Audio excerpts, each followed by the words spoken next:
thoughts survive as the darkness falls. An ocean in your eyes, and I need you to let me go, to let it flow. I'm falling down. Your waves are pulling me under. I drown to the sound of thunder. The ocean is taking another life. Your waves are pulling me under. We all know what makes us suffer. The ocean is taking another life. I'm caught in your riptide.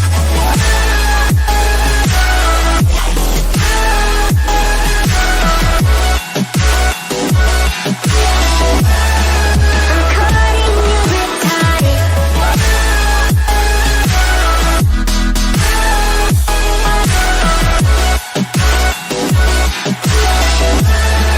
I'm caught in your riptide. There's the water rushing over. My body grows colder, closer to you. Everything is blue now. Tell me how it's so beautiful. Illuminate all I need is you. Your waves are pulling me under. I drown to the sound of thunder. The ocean is taking another life. Your waves are pulling me under. We all know what makes us suffer. The ocean is taking another life. I'm caught in your riptide.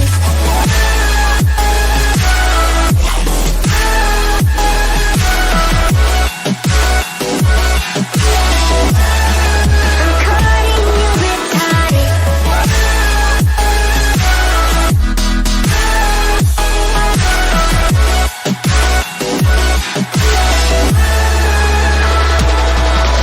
Your waves are pulling me under. We all know what makes us suffer. The ocean is taking another life. I'm caught in your riptide.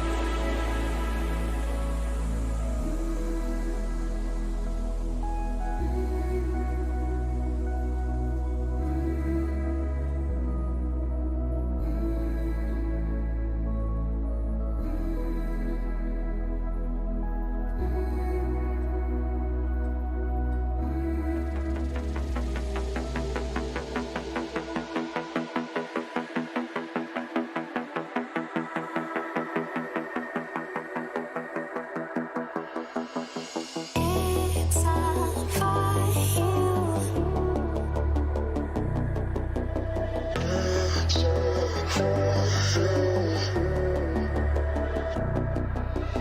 It's all for you.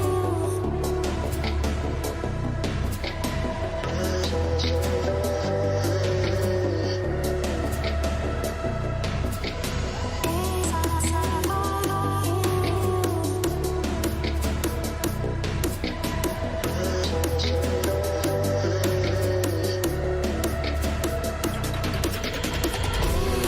for you.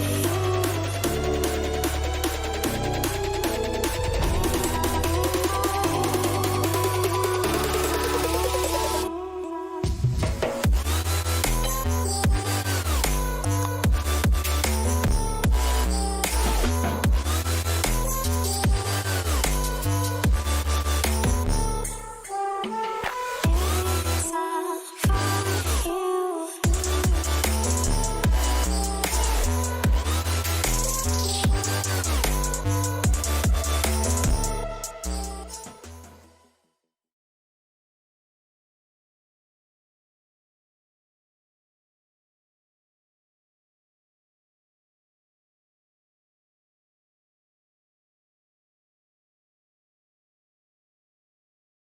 Hello Good and evening. welcome. Oh, you go ahead, Iowa. Sorry. Yes, we have a premier game today. Emerald taking on the undefeated Grandview University A. I'm gonna assume their mascot's the Vikings, based off their image. Safe assumption. Yeah. Vikings very scary. Very good test for this new Emerald lineup. Yeah, and this is week 5. We're coming in. Emerald had a bit of a rough start, but has definitely been bouncing back. Currently sitting at a 2-2 record. Looking to improve here once again, but this is going to be a real challenge for him. I believe they're on a 2-game win streak, if my memory serves me correctly. That is correct. We're just currently waiting on a pro draft to start up. You guys will get transitioned straight into it whenever we finally get into it. Any predictions from you coming out on this draft right away? Honestly, we are starting pro draft. It does appear. I don't really have a whole lot because, if I'm being completely honest, didn't have a lot of time to do my normal research because I had a scrim myself that I had to leave early to come do this. So What do you think? Will there be a Vel'Koz ban? probably not because I, you're I'm not playing. I have to imagine it's a great champion. It's always banned against me. Yeah. Every time I play, I see a band, so it must be a great band. We do see the first 3 bands rolling in. Hecarim, time and time again, seen as a strong pick. Samira, new champion. A lot of people think she's overpowered. I am one of those people. Pantheon, very strong support in the right hands. Hey, Can now really. That was no shade. that No was all shade. shade.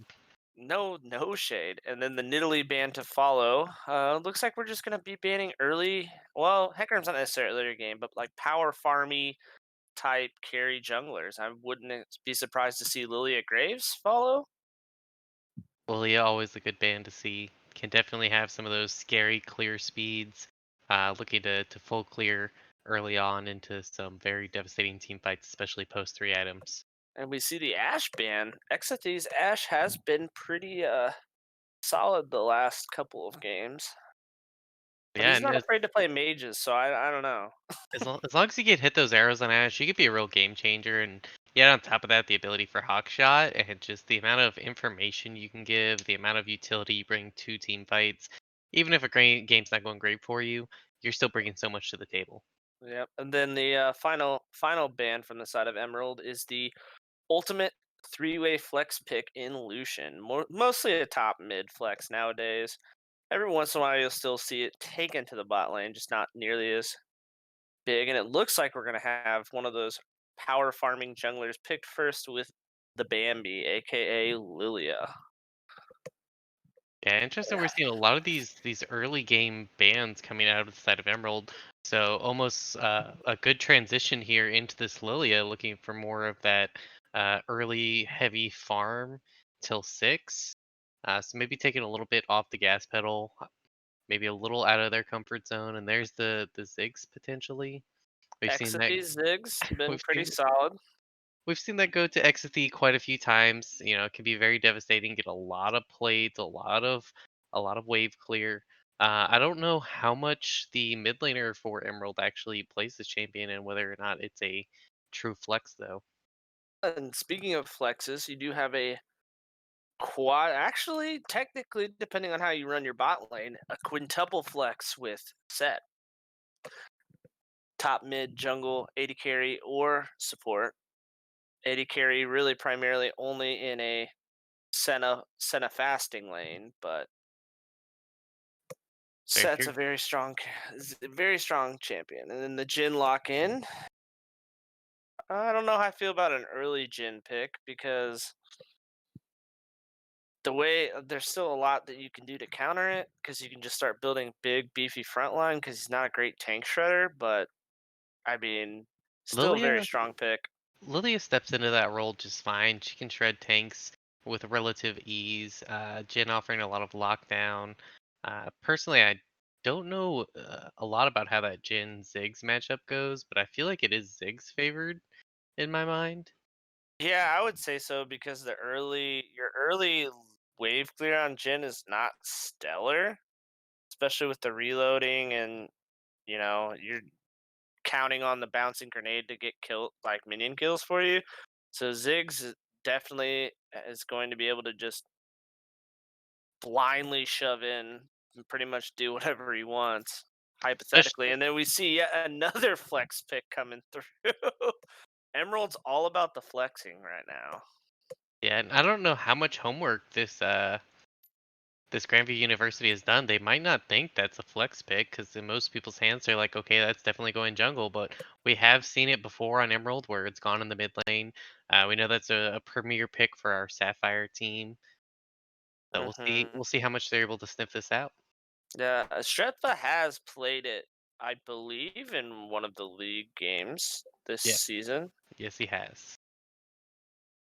And we see the Syndra ban. I think they're trying to just take a strong early game lane priority champion out, so that way Lilia is free to do what she needs to do to be able to farm and power farm her way through the jungle. And but kind of like we were talking about, if that's that Kindred mid, which I feel like has a very good matchup into the Twisted Fate, really punishing any sort of roam he's going to pull off, then that's two missed bans there on the side of Grandview. Yeah, I mean that's the power of these flex picks. Because I mean, heck, you could even be throwing that set mid and still wasting the mid lane bans. Like they've got technically. I mean, really, this doesn't clear up anything for me. I mean, it kind of says Morgana. Oh, as we see the Maokai pick, I thought it was going to be Morgana. So, Another flex pick. well, okay. I know you can and will play anything in the support lane. But Mal- I would say Mal- that's I would Maokai's say that's a support. pretty safe bet that that's going to be a top laner. Like an Okay, 80 bet, 20, bet. I, 80 20. I bet it's set top. All right. I'm going to bet a skin on it that that is a Maokai top. And Malphite, interesting pick. I mean that lane matchup could go Malphite favorite early, but Maokai with his passive, his sap magic passive can sustain through it. So, interested to see that mostly as a setup, I am assuming. Just using him as an ultimate setup tool with that unstoppable force, and it looks like they're just gonna have a couple beef boys as the last two picks here for the GVU lineup. Yeah, that's some scary CC threading. Whew! Insta lock Silas, which tells me that this is gonna be a set support. Maokai support set top. I'm calling it. Well, we got a skin bet going on it. Loser has to buy the winner a skin, I think, but that's. Hold up. Any restrictions on this? Yes, no ultimate, no legendary. Actually, just make it a random. It's just buy randoms, so that way you could get a legendary. Okay, okay, I'm down. All right. As we jump into we wait for Champ Select to finish. We've got a little bit of time. Let's talk about our sponsors. First, our newest sponsor, and we're happy to have them, is Pyre Energy. I don't know if it's just Pyre, but they're a supplement and clothing company focused on enhancing gamer performance and keeping you healthy. Their motto or their little creed is power, precision, performance, pyre. Alliteration galore. They make all sorts of products to enhance your focus, boost your energy healthily, not using all that stuff that you got in those monster energy drinks and all that bad stuff for you. This stuff uses caffeine and other natural things to help boost your focus, energy, and blood flow. And it also helps with the caffeine. It also helps with quicker reflexes, which all gamers need. Thanks to our beautiful sponsorship with Pyre, you can use the code CCG10 at checkout. That is CCG10, and during the month of October, that will net you a 15% discount. Normally it's only 10, but super secret special monthly promotion 15% off using the discount code CCG. Would you like to talk about our other sponsor? No, not really. I think Oh, I've okay. talked about them enough. You know. Oh, is that You, right? you definitely want to go to the Lazy Lizard. Use our code CCG15, get your discount, and buy yourself some of that sweet quality candle. I know I've talked about it plenty of times. You got your peach rings flavor, my favorite. Treat Really your gotta nose. Treat your nose to something great. You know, absolutely, light like up a room. yeah, nothing can change the mood of a room worse than a bad smell. So why not just throw in a Lazy Lizard Candle Company candle, and then that's just gonna brighten the mood of any time. That's just gonna change your mood. It's gonna put you in a better mood. You get a little tilted from solo queue. You light up a peach ring candle, mood's instantly brightened. Those are our two lovely sponsors. If we could get an ETA on the delay from our producer.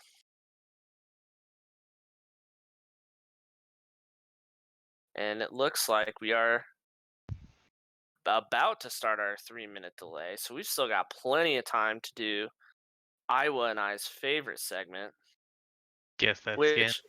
which is the Guess That Skin segment brought to you by the Lazy Lizard Company.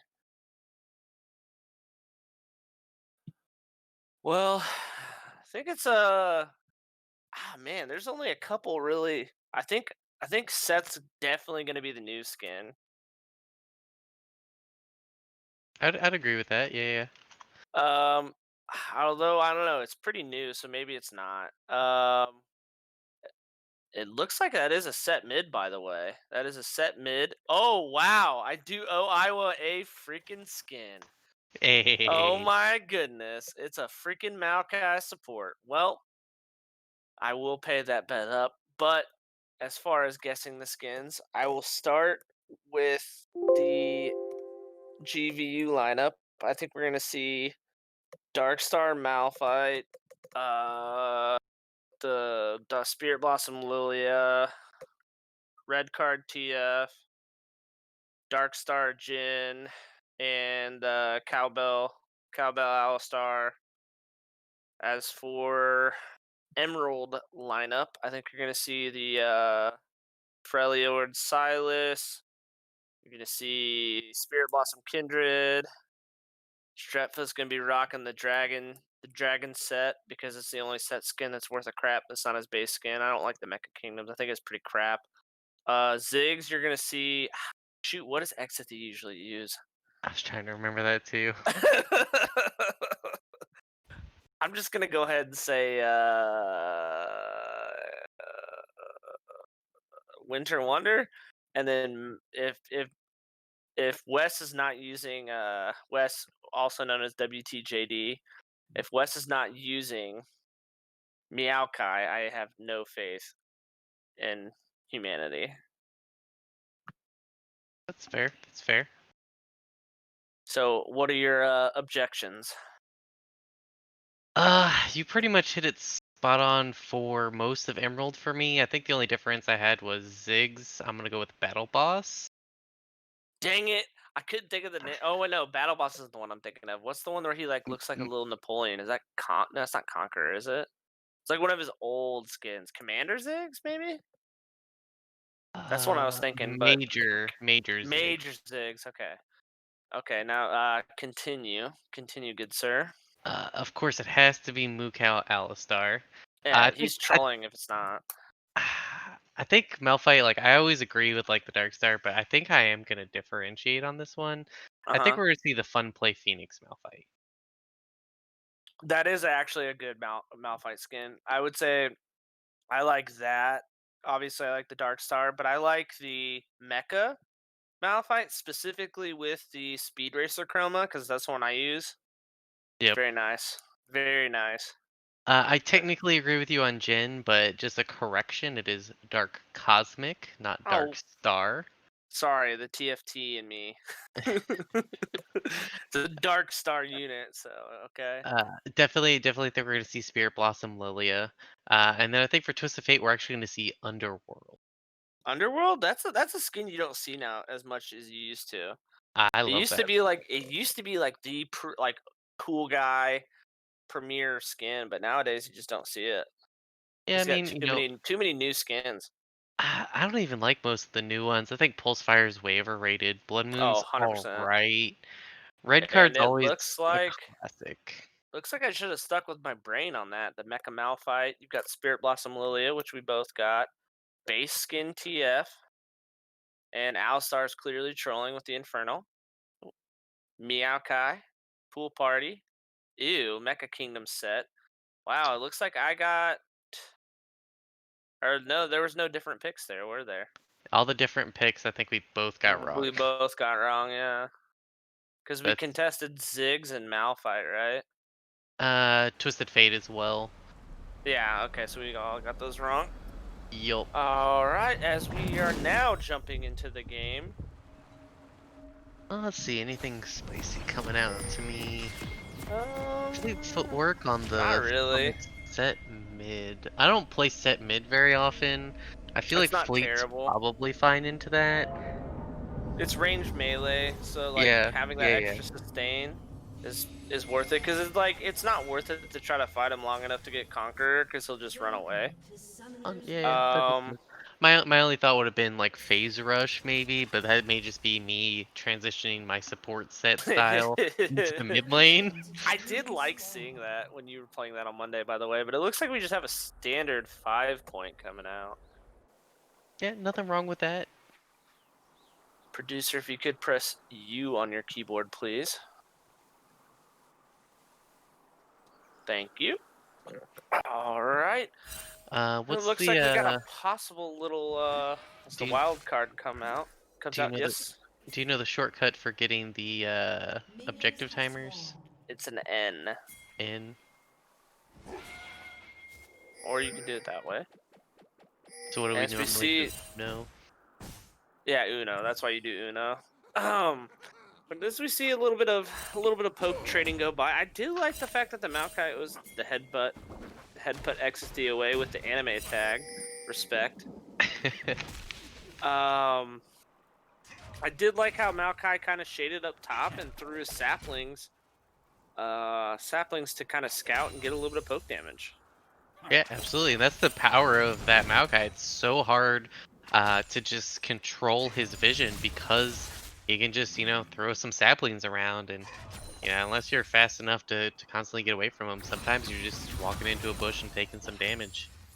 Yeah, and I'm gonna kind of steal a point here that I actually got from the World's broadcast last night about this set mid into Twisted Fate.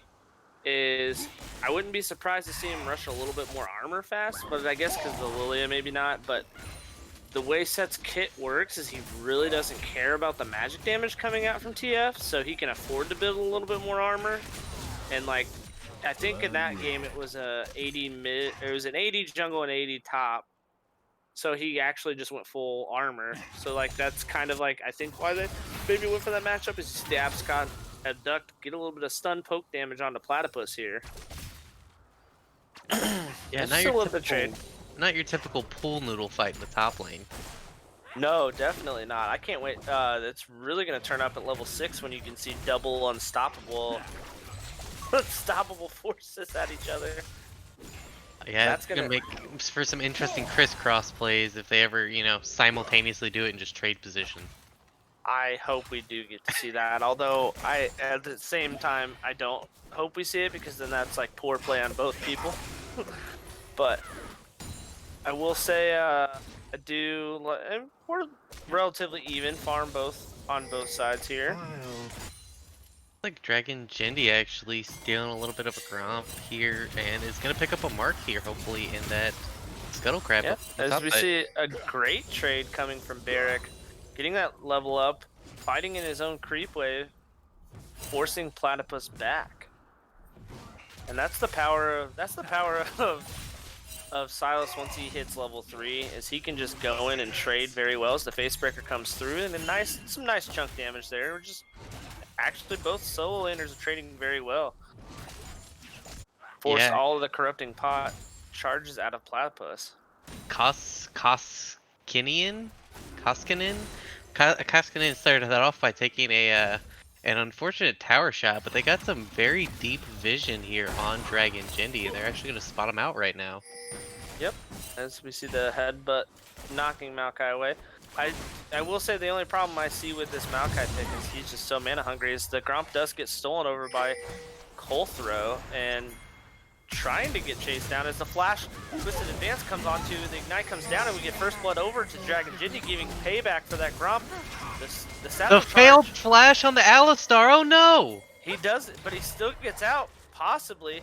The Satchel charge was not enough to keep him back, and right before he bonks into the wall. But we still do see First Blood go over to this Dragon Jindy, who's showed time and time again he can, in fact, carry a game.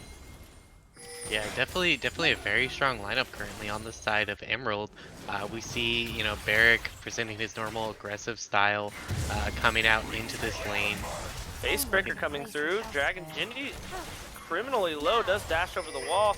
Gets out, does not quite get out. And Maokai, coming from the bush, Twisted Advance right onto his face.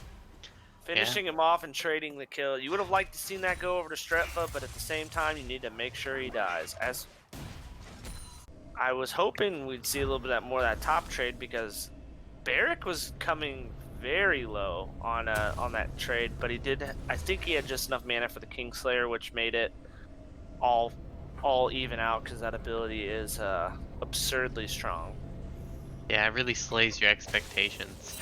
But I was gonna say there, you know, it was very unfortunate. A little bit of a miscommunication on the side of Emerald. We actually saw Stretfa try to flash in to secure that kill, but was not able to find it. With Want to Just Dance, or Wes as you call him for some reason. Well, I did ask him what he prefers to be. I asked him how to pronounce that name, and he said you can just call me Wes. So the Gon comes through, the Abduct hits a minion, so no stun comes down. But the trade does go through thanks to the, I believe it's called Unbroken Chain. No, that's not right. But his passive that where he plays the chain. I'm just blanking the name, but after he casts abilities. You see the level 6 coming through, the Abscond comes down, the Abduct does not get the stun. But he still trades through that armor shield. A little bit of scuffle here in the jungle. TF coming in. The kill does go over to Exity. Exity is able to get out thanks to the blast cone. And I'll say, all for all, getting a Destiny / Gate out of TF and still going 1-for-1 and not giving him any sort of assist there, I'd consider that a win. Yeah, especially with the plate going down there in the mid, just further boosting Stretch behind. Be interesting to see how much he can actually punish this Twisted Fate here in this lane. Well, not only that, you also had a blue buff steal coming from Dragon Jindy. I do believe they traded though. Yeah, there's been it looks like they traded blue buffs. A lot of vertical jungling going on so far in this game. Yep. Looks like we're getting a collapse here onto Lilia potentially. Strepa's racing, as you see the headbutt, or the pulverize just missed Strepa. I did like how they were kind of racing towards the tri-brush there. As we see the dragon getting started up by Dragon Jindy. Lilia can't really afford to contest, especially with the smite down, so that's just going to be a free Infernal Drake over to the side of Emerald as the Abduct comes down, gets the stun, gets the Kingslayer, has the unstoppable force, but elects not to use it because it would put him into tower range. Not just tower range, but that's a tradable unstoppable force. You know, you can get yourself in a real hairy position. So what happens when two unstoppable forces meet? That's the real question. But well, I'll let you know. Someone dies. Barrick is using that lane presence. Still has his teleport to have a nice 12 CS lead here. Looks like we're gonna get a lane swap here, prepping up for this Herald. You'd love to see it. And we're putting a lot of priority onto these objectives, picking up that early dragon, looking to also just go ahead and pick up this Herald potentially here in maybe a minute or two. Possible. They could go for it now. It's possibly being pinged out. You see the Mia pings come out of Jin and Chuki. They might be able to suss this out. Well, they have to know because Maokai shows on the wave, so they're gonna try to push. But honestly, Barrick's wave clear is enough to make sure they don't, as the Facebreaker comes and stuns the Twisted Fate. A nice trade coming through. as levels up, so shrugs off a little bit of the damage. Yeah, Stretfa kind of hovering around it, but if they can look for a really nice Herald here in the mid or top lane, they could look to break an early tower here with that Ziggs pick. Yeah, unfortunately for Ward Barrick, he is doing the right thing and backing completely off because the Herald is being started. Oh, as you take a tower shot there for Jin, but he's doing the right thing. It's one of the worst feelings as top laner. His base breaker does come down and the Haymaker comes through. Not the true damage part, but does land some nice trade down. So we see a TP coming from Exathy to get some more wave clear out as he very nicely satchel charges him back into the tower range. The flash comes out to chase him down. They're forcing the heal out, and that was a pretty good trade from Exathy because you're gonna have to back if you're Jin here. The ultimate comes down from Maokai to kind of peel himself away, and he might be able to get out here. So the sleep does come through. Does not have the twisted advance. The sap magic was not enough to keep him healthy. Yeah, I got caught out a little bit there, and between the sleep and the Alistar just keeping him locked in place like that, not able to find any backup from his team, just caught a little bit out of position. Yep. But at the same time, you know, support life being traded for the Rift Herald. Obviously, it's kind of unlucky that you had him behind there. As you see the mark coming through onto this Malphite, getting forced to flash away. Dragon Genji flashes after him to get the kill. Believe he got a stack for that. I'm not sure if it finished going through. As it looks like we're gonna set up some tower damage here. Nope, no wave, so we're just gonna back up. That wave clear. He doesn't even have the as you see the Q and the E coming through. The E, watch out, E coming through. The headbutt pulverize. The nice twisted advanced flash coming through on West, forcing the flash out of Lilia. What? Very well escaped. Yeah, that was another close call of being out of position there for West, but got the greed flash out of Colthrow and managed to escape with his life. Yeah, I mean that's part of why the Maokai support can be as good as it possibly is, because as you see the Destiny come down and it looks like Exathy's gonna die. Possibly not. He's got the fancy footwork on. Their wave is just now crashing. He might be able to trade something back. Fortunately, the Ignite does come down and Exathy dies. Right as I was saying, you see a TP appears from Barrick. Can he make this Alistar punish? Does get him with the Hextech GOP. The gold card comes through to stop him from absconding in. The Destiny Gate coming through on the stolen. TF killed with his own ultimate. Barrick 2-0 here. Just got a shutdown. Let's see what this Emerald squad can rotate this into, because I have a feeling it'll be Dragon. I have a feeling with Herald up, it's gonna turn into drop a Herald in either mid or bot and get this Dragon, which is only gonna help Maokai and Set become even tankier for this Jin. Oh, Lilia looking to maybe do something here as we see the TP coming down. The Maokai ultimate comes through and it looks like Chuki's just gonna die. The gold card comes through, stuns up Stretfa. Stretfa hits the showstopper on the platypus, hits the haymaker.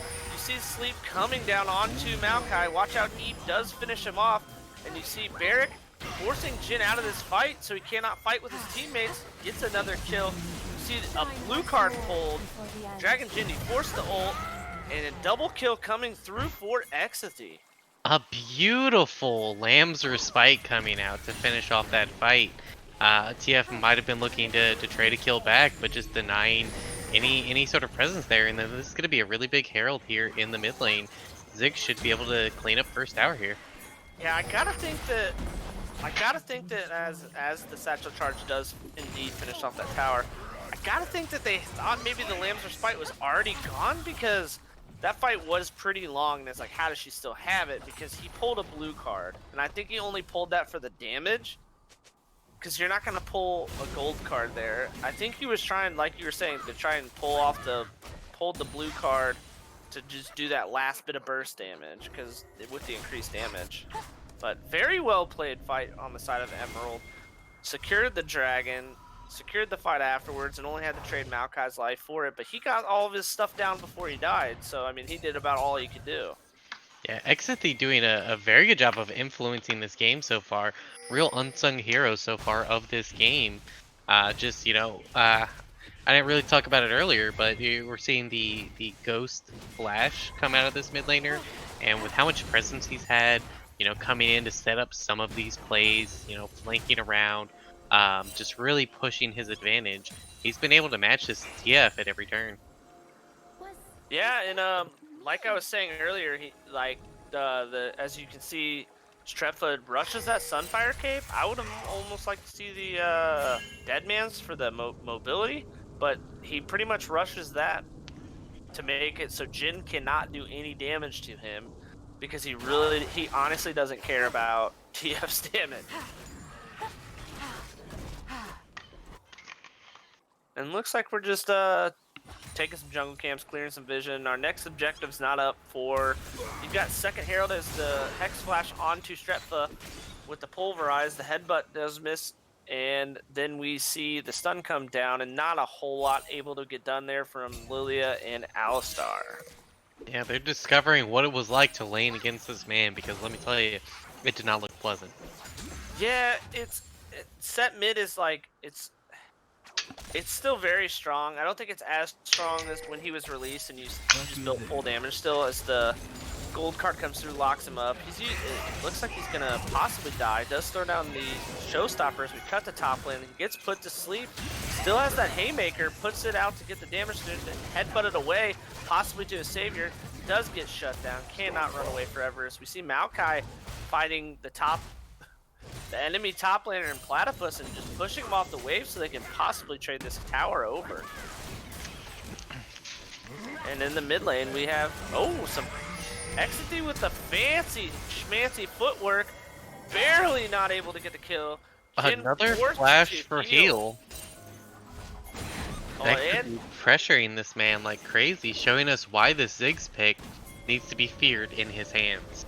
well, something I hadn't really thought of until I just saw it there is a reason this is a good pick for the Ziggs is because as soon as he starts that curtain call, you know exactly where to throw your ultimate if you're Ziggs. Yeah, Dead center can't. It's without using flash. It's pretty hard to dodge that center because you have to cancel your ult and then run away. That's pretty hard to do. So a little bit of nuance into the decision there, possibly for having that lane matchup. Now the Ziggs pick did obviously come before the Jhin pick, so Yeah, but it's that was flex. much of a consideration. It's a flex pick, so they could have said, "Hey, well, let's take this bot," but very strong showing in the early game from Emerald. We've got CS leads in every lane aside from mid and bot, but we've got a huge lead on Barrick, a pretty sizable lead on Dragon Jindy, and you've got quite a few kills on both your mid and bot lane carry. Swirl Seed comes down, leading into the Blossom. And it looks like Chuki's going to survive thanks to his ultimate. The Super Mega Death Bomb does not come through, and it looks like Kindred is going to be shut down. Cannot get the land for Spite Down in time. West barely making it alive. Does not actually as the Blossom comes through and kills him. It looks like the Drowsy's going to come through onto West, or not West, Barrick, and he uses that stolen Malphite ult to no success. Does not knock anybody up. Looks like it's just going to be a disengage here for the GVU squad after that one fight for them. Yeah, a very good fight from them. I was thinking... wait, maybe not. The curtain call does come through. The gold card comes out. Very questionable because Exity chucking bombs over the wall ends up getting a double kill on the Alistar and Lilia. So Exity showing why he doesn't need to play Ashe to be successful. Blast Cone taken over by Strepfa to not allow anyone to come in for a crazy steal, and it looks like we're gonna have Ocean Soul point for this side of Crystal Cave Gaming Emerald. Like you were saying, a very good start. took what should have been just a very losing fight and punished these enemies for just overstaying for that one extra kill. Yeah, I don't. Yeah, I think they could have done it without Colthrow and Chuki coming in. Like, I think just Jin and TF could have gotten a kill and gotten out, but and then the minute that the other two showed up and Exathy finished them off, you just have to disengage there. They did a good job of cutting their losses after they overextended, and it was a great job of Emerald punishing as the Swirl Seed comes down onto West, burns him down a little bit. I don't think there's any sort of engage coming through there. Just a little bit of poke damage coming down. Yeah, just saying. Second I'm Rift still Herald here. did go over, or is that the first Rift Herald use? No, it had to have been. They had to have gotten the second. I just didn't see it. Yeah, they used the Rift Herald mid earlier when Ziggs took That's the right. tower with his satchel. Yeah, that's right. I just didn't see the Swirl Seed does come through, getting a little poke damage. The Blossom, Death, or no, it's not Death Blossom, is it? The Jin W coming through as the ultimate comes down. The Twisted Advance locking Malphite down, forcing him to have to use his ultimate as a disengage tool, and you love to see that if you're on Emerald. And we see the Showstopper onto this Jin, instantly getting popped. West trades his life, but you get the 80 carry down for GVU, and that's a trade I'll take every day of the week. Yeah, that's a little something we like to call in the business positive ending. Positive intake. And thanks to that and a little bit of the Ziggs passive plus his satchel charge, they were able to get their third tower of the game and build themselves up close to a 5k gold lead here. Lilia knows she's unseen here, trying to clear out this pink ward and pixel brush. Is going to be successful because Barrick doesn't know where the rest of the enemy team's at. We're going to get yet another tower coming down to the demolitionist in Ziggs. Yeah, that tower pushing power puts a lot of pressure on this Grandview team to keep up with whatever they're doing. You know, if they pull off to try and do something like Baron, they could easily see an inhibitor go down to someone like Ziggs. Oh yeah, especially if he's maxing that W second. It just boosts the threshold that you have to get to and decreases the cooldown. Especially if you can see him go start a Lich Bane here. I don't know if you necessarily will, but if he starts a Lich Bane, it's going to make it even more destructive on those towers. He gets a blasting one, that presumably to cut through some magic, maybe go into a Void Staff to cut through some magic resistance. As we see the adaptive help come out from Platypus, that's going to be helpful for him to if he's trading in lane by himself against Silas or Ziggs. Yeah, if they find another catch out on Dragon Jindy like they did in the last fight, that could be a very important distinction, with most of the rest of the damage coming out as magic damage from the side of Emerald. You still have Stretfa on the set, but play more of a tank utility role more than pure AD type of damage. Yep, and looks like we're just doing a little bit of posturing here. Barrick is just solo pushing here, pinging that he's going in on the inner towers. You see Jin taken down completely by the combination of Dragon Jindy and Exodine. And Maokai ult comes down as an effort to continue to lock him down. Was not needed, but you know, insurance. Same with the Ziggs ult, relatively short cooldown. Ecstasy with these beautiful satchels time and time again so far this game, catching out completely the Jin right there and just picking up a free kill. And that's going to turn into a dragon here because, Baron, you cannot really contest here, but they may be forced to.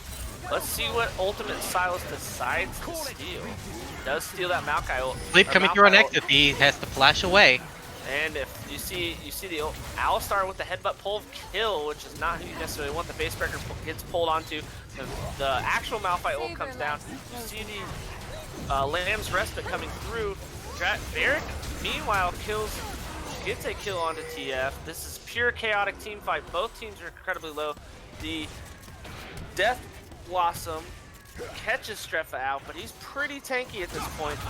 As you see the stolen Malphite ult from Barrick gets a kill onto. He's on a rampage, killing Alistar. Has to kite away now. Does dodge the W from Jin. But he Can he cannot get dodge away? the auto attack. Yeah, you can't dodge the auto attacks. This is TFT. He's not a Shin. Or a Shen, yeah. And that should be the first dragon of this game going over on the side of Grandview. Unless Yeah, XP potentially has something to say about that. I mean, Exity with his ultimate does do quite a bit of damage, and this Lilia is incredibly low. I hope he tries to go for it. I would love to see him just try to chuck that ult out there. Does not, unfortunately, as we see the Deadly Flourish yet again. Been very accurate with those, just hasn't been able to use those in an advantageous setup type position for this Jin. Yeah, it was a very intuitive Twisted Fate ultimate coming in there. Just really hampering down and saying, this objective is ours, you guys are not getting sold.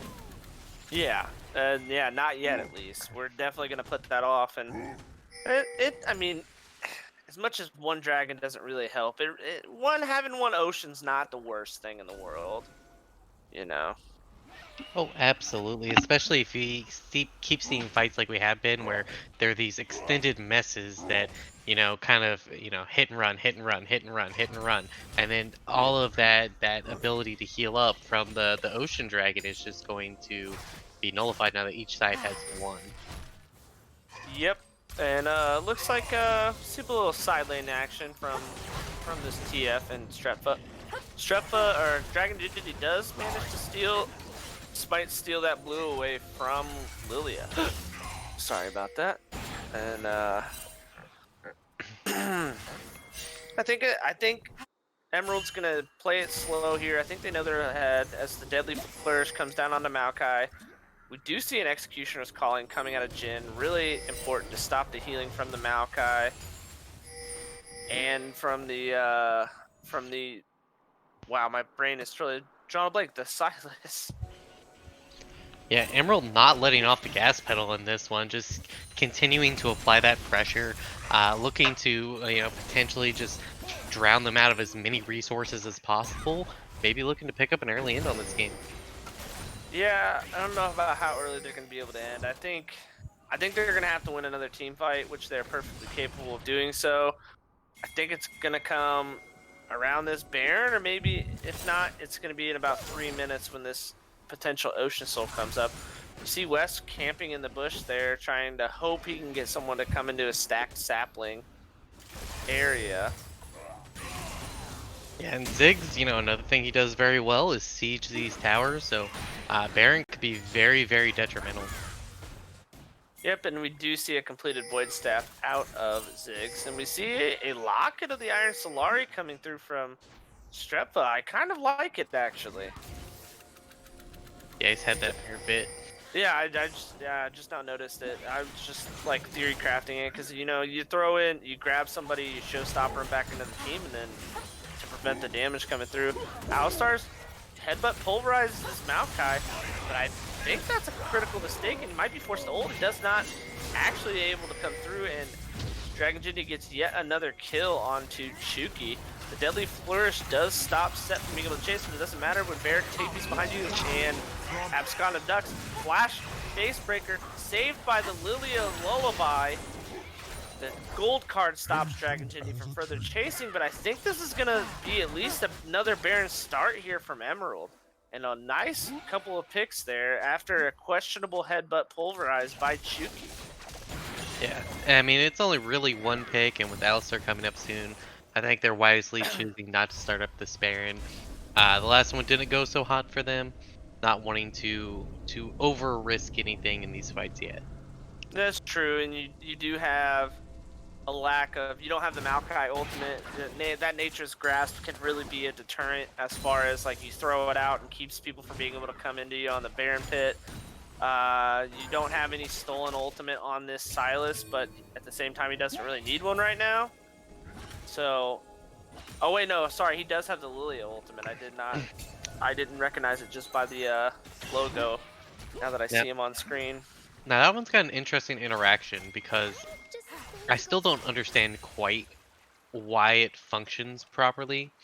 Her ultimate, he doesn't have her passive.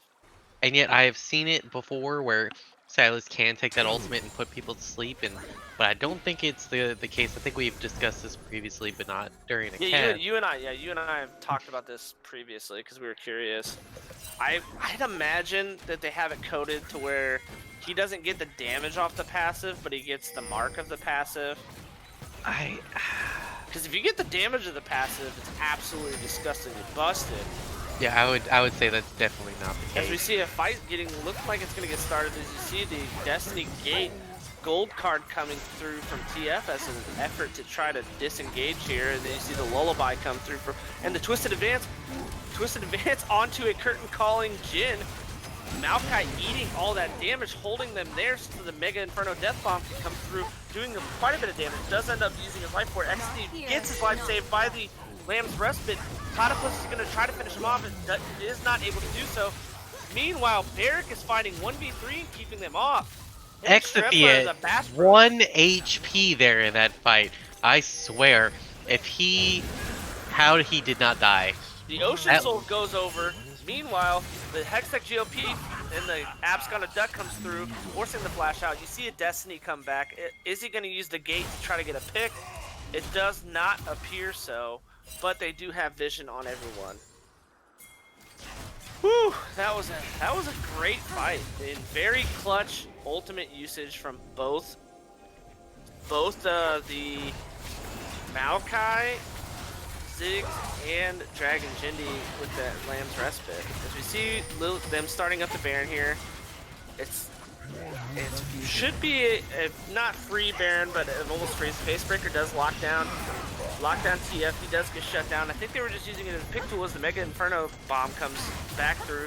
See the Sap Magic almost healing him back to full. The Twisted Advance onto the Jin here, causing more ruckus. Walking out. Looks like we're gonna get a slowdown here.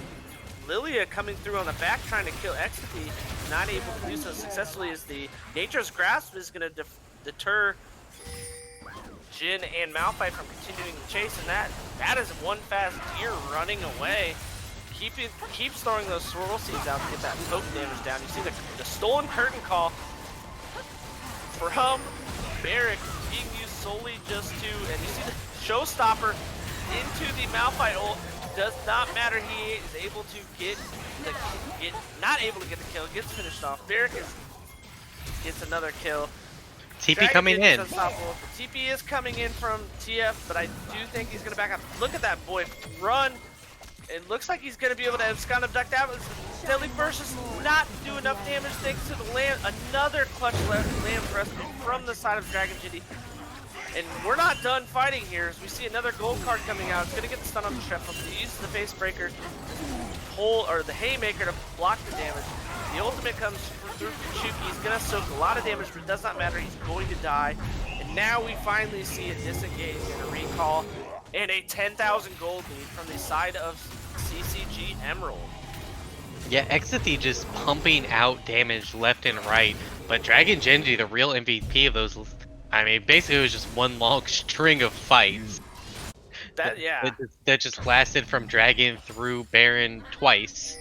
Yeah, that was that was very chaotic, but in all that chaos, Emerald seemed to have very good communication and be able to consistently use their ultimates and abilities with each other in a very good manner. Yeah, and Baron and Barrick and Ecstasy, barely escaping these almost disastrous picks on them with the Lamb's Respite and just turning these fights around completely. Oh, as we see Dragon Jindy doing half as the Lullaby comes down, forcing the flash out of Dragon Jindy. I cannot see if that Deadly First landed, but West does deter them with the Nature's Grasp. But Dragon Jindy did half of that Alistar's health with a third proc on his E. That is a lot of damage. Does have the Storm Razor. Plenty of marks. I was gonna say he does have the Storm Razor and the RFC for extra damage. The Mega Inferno Bomb does not provide enough finishing damage onto Jin as he dodges it. Looks like we're just gonna play the Siege game here and do a 4-1 with Silas not really being able to be contested here in this bot lane. TF hard shoving out top, but does not matter for the tower. Maokai being a great damage soak as he is. The ultimate comes through from both Malphite and Jin. Lamb's Respite saves Dragon Jin's life for now, and looks like we're gonna trade more kills back to Lilia Falls. The Showstopper comes down onto the Alistar. Double Alistar kill down. for Dragon Jindy. And it looks like this might be all she wrote for Emerald. Pulling through the game 1 victories. We see the TP from base coming through from Exity, throwing his satchels down, just destroying towers. Was able to upgrade that to a late Medjai's, but at this point it doesn't matter. And that looks like a 13,000 gold lead.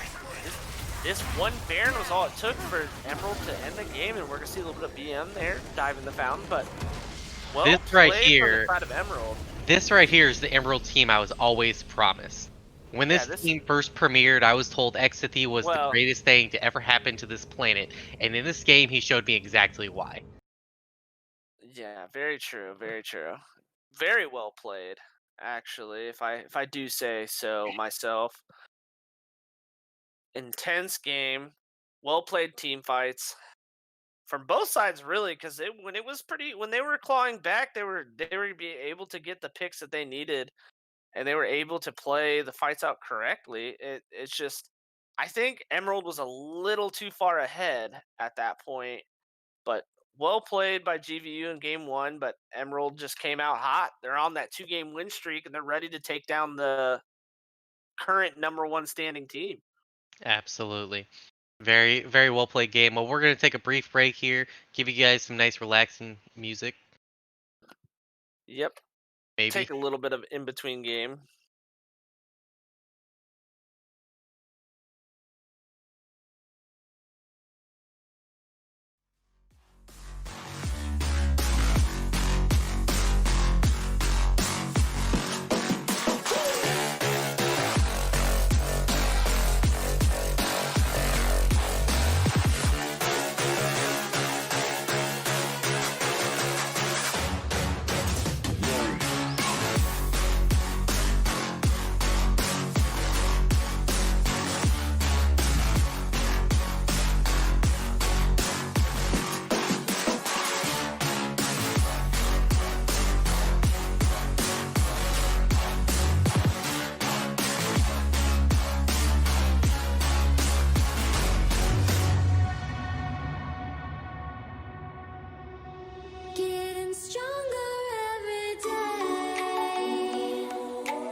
welcome back.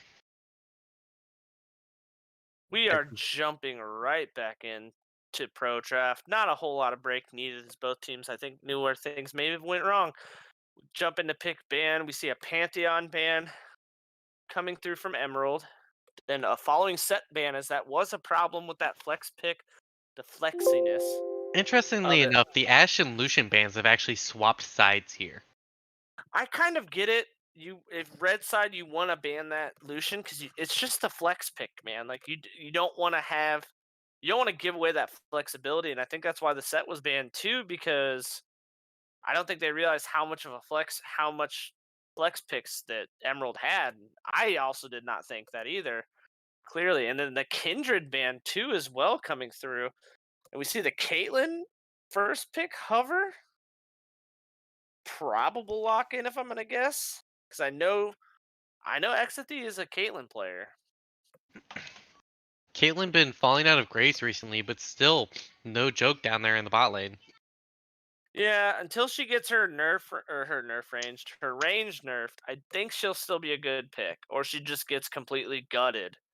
Because I mean, she was nerfed, but they weren't heavy nerfs. It just took her from being must pick or ban to occasional pick.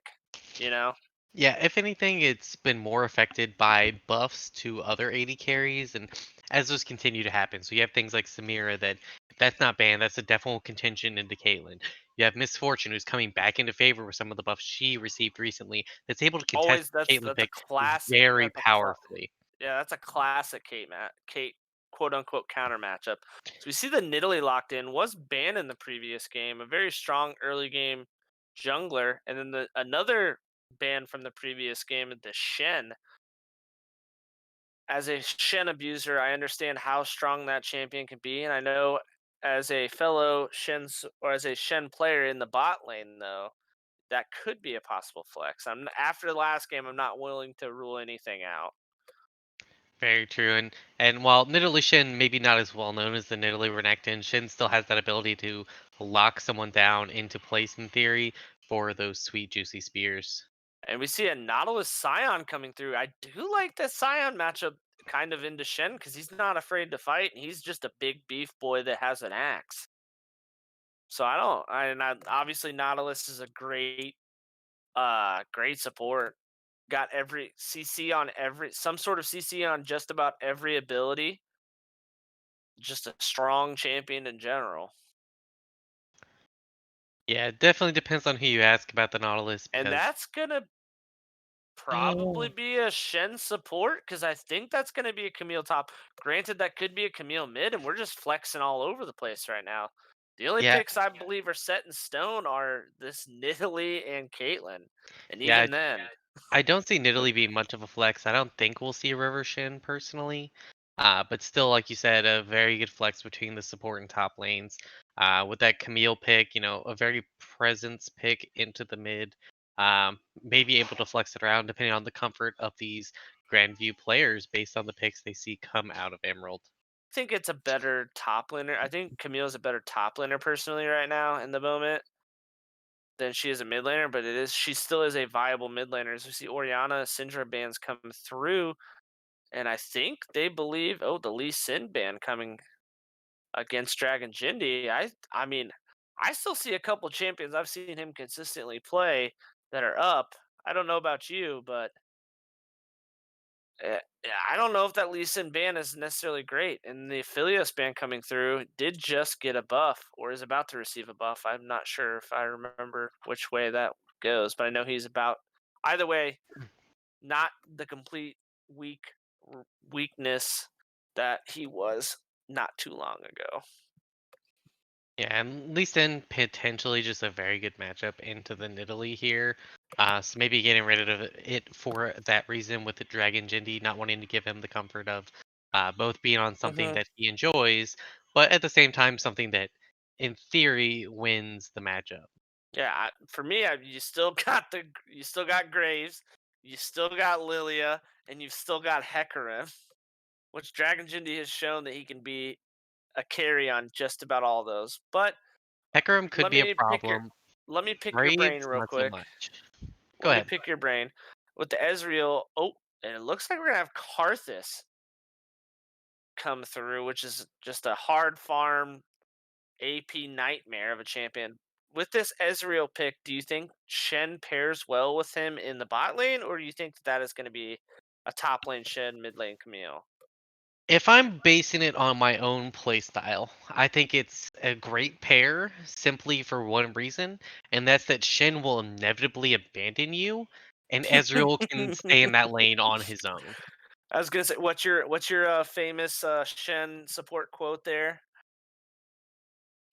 Or what's your famous strategy? You find the real carry and abandon your ADC, and then you Well, sometimes find the the real AD carry. carry is the real carry, but just not always for sure. Yeah, it looks like that is going to be a Shen support, as we do have the Galio locked in, although it could be a Galio support as well, and just completely If throw it's a Galio curveball. support, they're trolling. Yeah, I guess because then you would. Well, no, because it doesn't. It would Ga- be Camille would be Galio mid.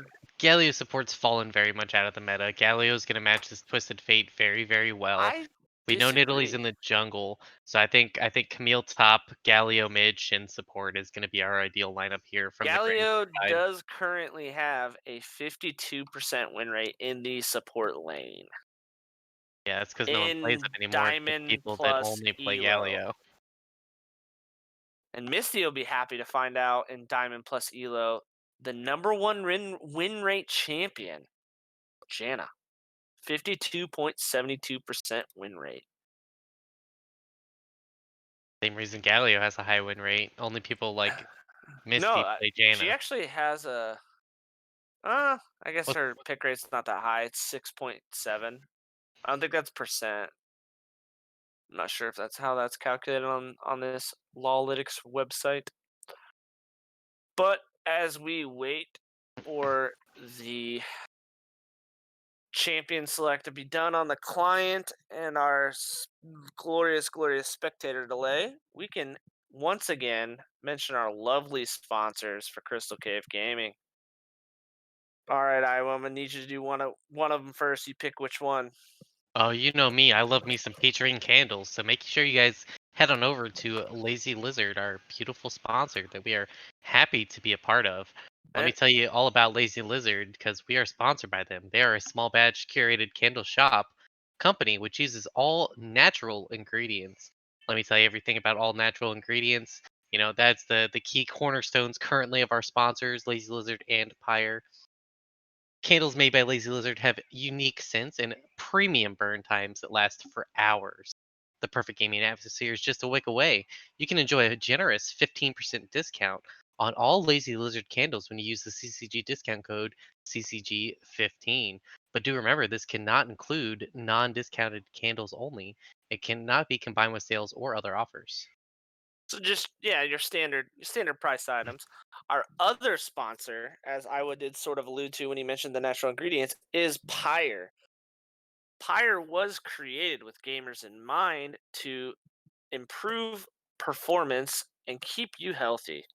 Power Precision Performance Pyre. They make all sorts of supplements. Even they're starting to get into the CBD game as well. They focus on making sure, like I would kind of alluded to, they use all natural, more natural energy sources, like using your caffeine, your B vitamins, and stuff like that. So you're not getting all that artificial stuff that you see in these energy drinks that kids drink these days. And through our sponsorship with Pyre, you can use the discount code CCG10. That is, again, CCG10 to get a 15% off coupon or purchase, 15% off your purchase during the month of October. Typically, it will be a 10% discount, but for the month of October, as a sign of good faith with our new sponsorship, they are increasing it to 15% for the month of October, and all you have to do is use that CCG10 promo code. And remember, that is this month only, so make sure you're taking advantage of that now while it lasts. They've got everything to get you up and down. I was looking at it earlier. They also have some gamer sleep. I cannot remember their name for it, but it's also like some sort of it's melatonin like gummies that help you wind down after a long night of solo queue or a hard fought 3 game series. You're still high on that energy from winning that last team fight. Just pop a little couple melatonin gummies brought to you by Pyre, and they'll help you wind down and sleep like a baby. And now we shall transition into everyone's favorite segment, and that is Guess That Skin, brought to you by Lazy Lizard Company. Oh, thank goodness. I can see the picks again. I was about to forget all of them. I still have the pro draft pulled up. Oh, wait, no, I don't. I didn't get the pro draft for this game. Mine didn't load. It didn't load for some reason. Elio is Yell Shin. Okay, I got it all on my notepad. And it is a Shin support. They're really trying to win your favor on the other team, aren't they? Oh, With these absolutely. All right. If I've got to start with the Emerald side, we'll start with the blue side. Scion. I think we're gonna see Mecha Scion. Just too good of a skin not to use. For the jungle pick, the Karthus, that's a tough one. He does have quite a few good skins. I'm gonna go Fnatic Karthus, and then TF Strepfa. Strepfa seems like he would probably use red card TF, so we're gonna say red card. Caitlyn, I'm gonna guess Arcade Caitlyn, and then Conquer Nautilus. For the red squad, we're gonna go with Camille. It's gonna be Coven Camille, Super Galaxy Nidalee, Birdio, uh, Anime, Weeb, Ezreal, Battle Academia, and then I want to say Surgeon Shen because that's what he should use. Have your good N95 mask on, but he's probably going to use Infernal. All right, I will go. That's quite the lineup you got for me there, and I think I do want to go through the ones that I think are the same for. So I think you're right. Battle Academia, Ezreal for sure. Infernal Shen, it's got to be. Um, you said Birdio. I think it's actually going to be Infernal Infernal Galio. Galio. As soon as I said Infernal Shen, I realized Birdio's the superior skin, but agree to disagree if you don't agree there. But all right, I'm not saying I don't agree. I just have a feeling it's going to be yeah, Infernal, based it's off the who's hotness. playing it. Nidalee's got a lot of really good skins. Super Galaxy's a good pick. I think I'm gonna go with. I think I'm just gonna go with Dawnbringer. Unbringer? That's not a bad one either. I kind of that's a relatively new one, right? Yep. And then what other what other disagreements do you have? I got a lot of disagreements on the other side of the map, so Okay, I'm gonna go with Pulsefire Caitlyn and Warden Nautilus for our bot lane. okay, similar idea there. I think it is gonna be Mecha Scion, so that's gonna be the same. I think Karthus instead of Fnatic, we're gonna see Infernal, another new hotness, no pun intended. And Twisted Fate, I'm just going to stick with my guns on this one. We're gonna go with the same differential. So you went with red card once again. I'm gonna go with Underworld. All right, and it looks like we've got just under 40 seconds.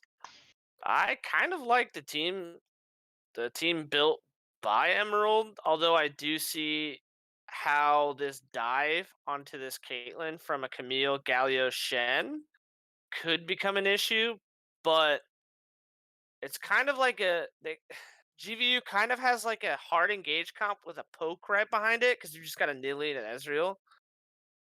So it's like a poke plus.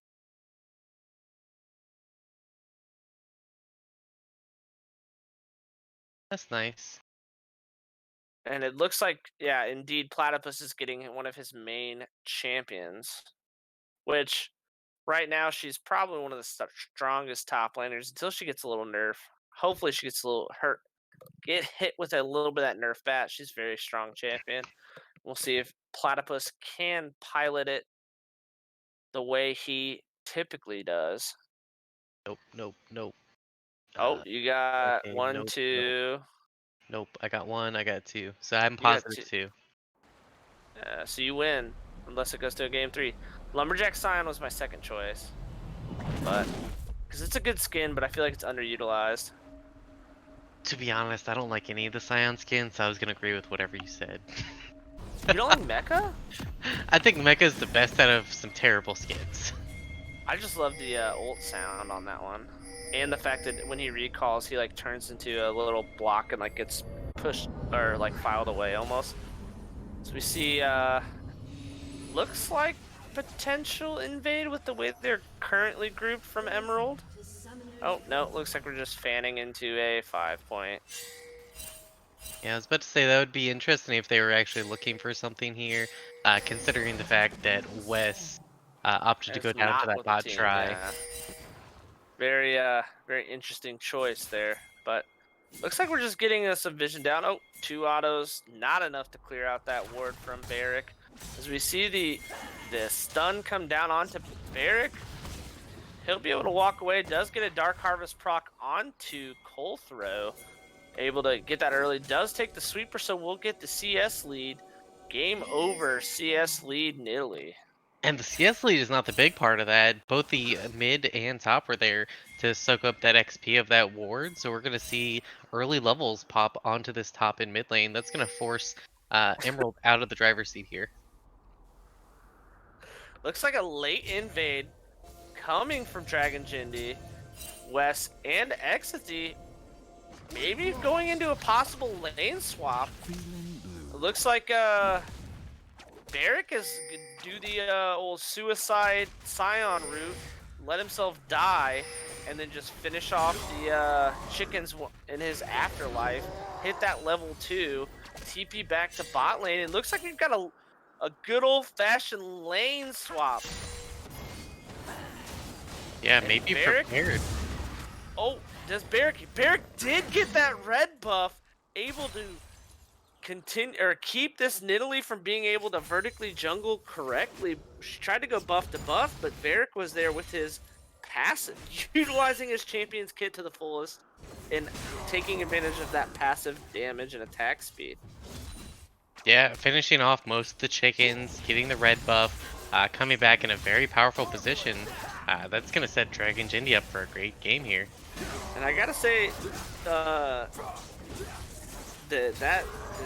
Scion top lane, if I can get my point out without, you know, having a brain fart, the Scion top lane is probably one of the better top laners at being able to lane swap like this, because he can just sit there and kind of, you know, he can use his decimating smash or his, you know, most people know it as Q to thin out waves to them for the most part. He's not going to take a whole lot of poke damage. He's fairly tanky.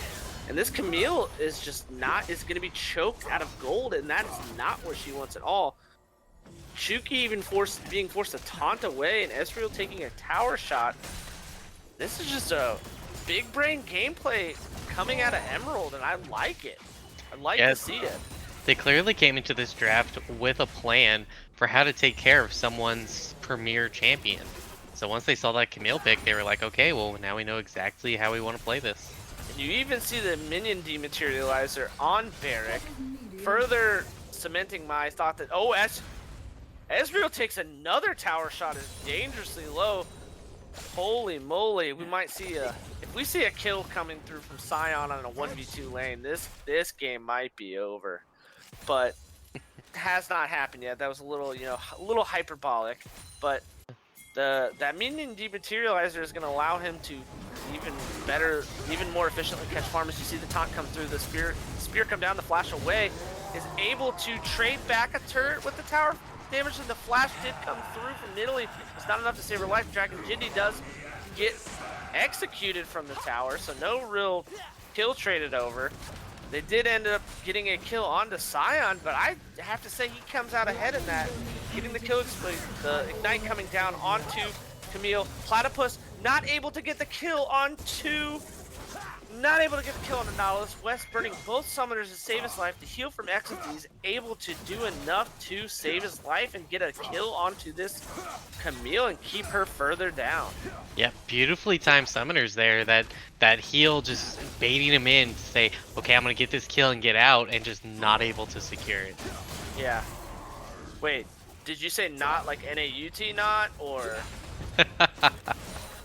The man got puns. Puns puns for days. We do see the dragon get started here. I think you just kind of conceded if you're Emerald because you just keep this lane swap going and continue to keep this Camille down because she's a kind of champion that does need experience and gold to be efficient. Decimating Smash doing quite a bit of damage onto as the hook does come through. The E from the Camille was not able to get her to hit the wall to pull her away. Does take some poke damage and further pushed off of this tower, and she only has 15 CS to her name. Dragon Jindy may be in a bit of trouble here in this top jungle. Able to beautifully dodge that Camille. He is, but the Camille's engaging. The Camille's also engaging an enemy jungler when they're clearly vertical jungling. When you have TF who gave up a little bit of lane prio to come help, I think Dragon Jindy was comfortable enough. Although it looks like for all that lane swap prowess and praise we gave them with the reinforcement of the bot lane towers and top lane towers, it's gonna be easier for this bot lane to get the first tower. But we're seeing good trades coming through, and we see one kill. Can we see another kill coming through? We see a double kill coming through for Barrick in the 1v2, completely outplaying the enemy bot lane, not used to laning against the Sion apparently. Yeah, breaking a little bit of that overstaying, using his level advantage with that ult. A little bit of an OMG coming in from our producer on the side. Yeah. Oh, I mean, how do you not get hyped there? That's the Sion dream right there. Lane swap, you're supposed to just play passive. He says, no, I'm aggressive now. Well played by Barrick. Has had strong showings ever since he joined this lineup. We see just Exity using that range advantage to make this platypus look like a regular old duck. Yeah, Barrick straight up smurfing this game. We see the nice 6 roll on Stretfa getting that cannon minion. The loaded die passive, getting him that bonus gold. And it looks like with this proc, if we can get this Aftershock Demolish proc, the Here Destiny comes Gate does Twisted come Fate in. through. They're going for the dive. The gold card comes out, the stopwatch key there, and it looks like we're gonna have first tower drop on the side of Emerald.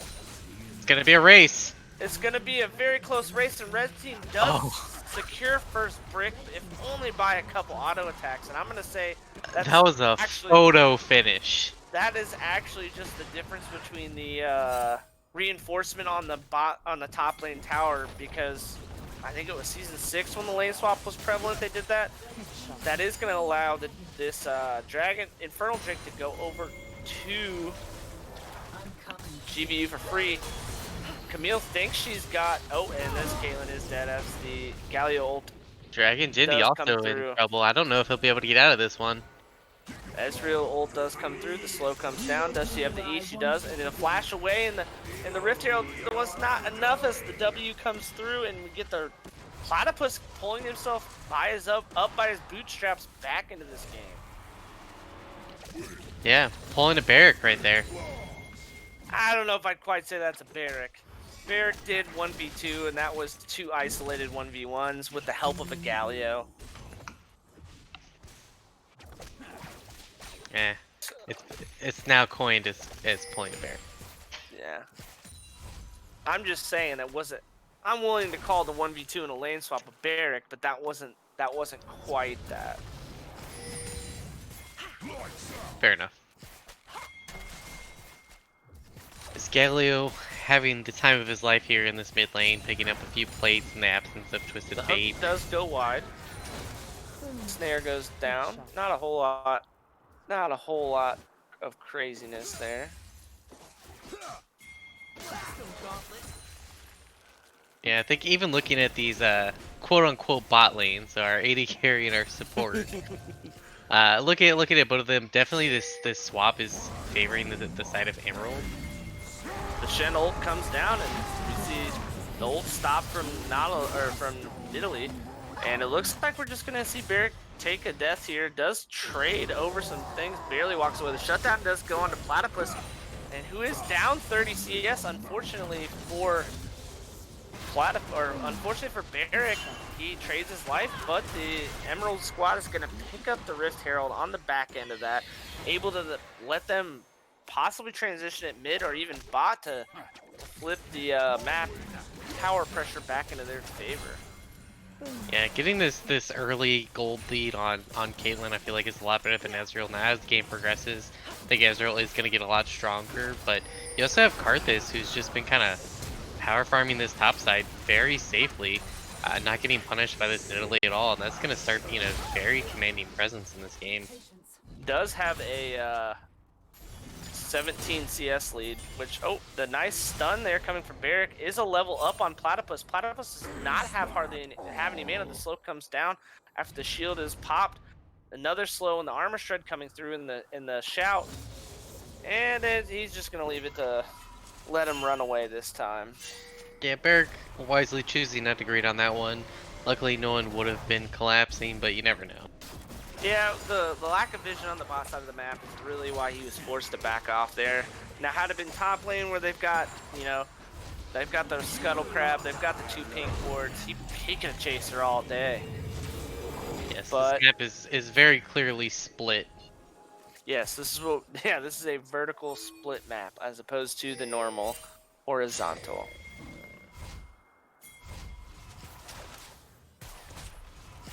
Looks like a little bit of just Galio doing Galio things, throwing those Winds of War onto the caster minions, clearing them out with a breeze. The hook does come through onto Chonker. Twisted Fate ulting in. They might have caught this Shin out of position trying to get those early wards down. Can they finish him off? Start to burn him. Just out of range. Can the wild cards hit? Nope. West is forced to get the kill with his hook. A very good secure there. Not exactly how you want it to happen, but hey, you use the ult, the Shen's gotta die. Exit the, yet another hook lands onto the Galio. The taunt comes through, not enough to get him. It is enough to get him through. As we see the ignite come down. Unstoppable Onslaught is curved beautifully up the river to get away from this Camille and Nidalee. He's just avoiding Camille altogether. So it looks like we're gonna see a demolish proc. We got TP coming in behind this team. This could be a very good collapse on the side of GVU. The taunt misses just barely, and then Shuki's getting chunked. Platypus does get far enough in to get both the hero's entrance and the Stand United, able to save his life from the Karthus ultimate. Shuki, I don't know how he lived there. It must have been the passive shield, but he was incredibly low. Looks like we're gonna get another dragon, possibly over to this GVU squad, and that Ezreal TP is a little less threatening than I think a Galio or a Camille, and I think that's part of the reason why that wasn't quite a rollover fight for them. Yeah, Dragon Jitty having a bit of a rough time of this game so far. We see a lot of MR coming off for the Shin. That could have been a potential finish for him. Definitely a very good scaling option into this game, but aside from that very large farm lead so far for jungle, which is slowly being whittled away, we're not seeing him able to quite take off the ground. Misty, if you could press X for a second, we could see the gold differential. And it looks like, yeah, that it actually is an even gold game for the junglers, for the mid lane for the most part. And it's actually, most of this gold lead is onto this solo killing Scion and Barrick. You go ahead and press it again. I don't know, you have quite a bit of a gold differential there for the supports as well. Definitely usually a non-zero factor, but with the completed item versus non-completed item, could be important here in any upcoming fights. This is true. Oh, Shuki getting slowed down by that wall from Karthus, laying the Skittles down, was able to dodge a few, take a couple others. They finally decided to take back this top side jungle from the side of GVU. They've had enough of this vertical jungle farm fest that Karthus has promoted in the lane swap. The taunt does come through after the Justice Punch.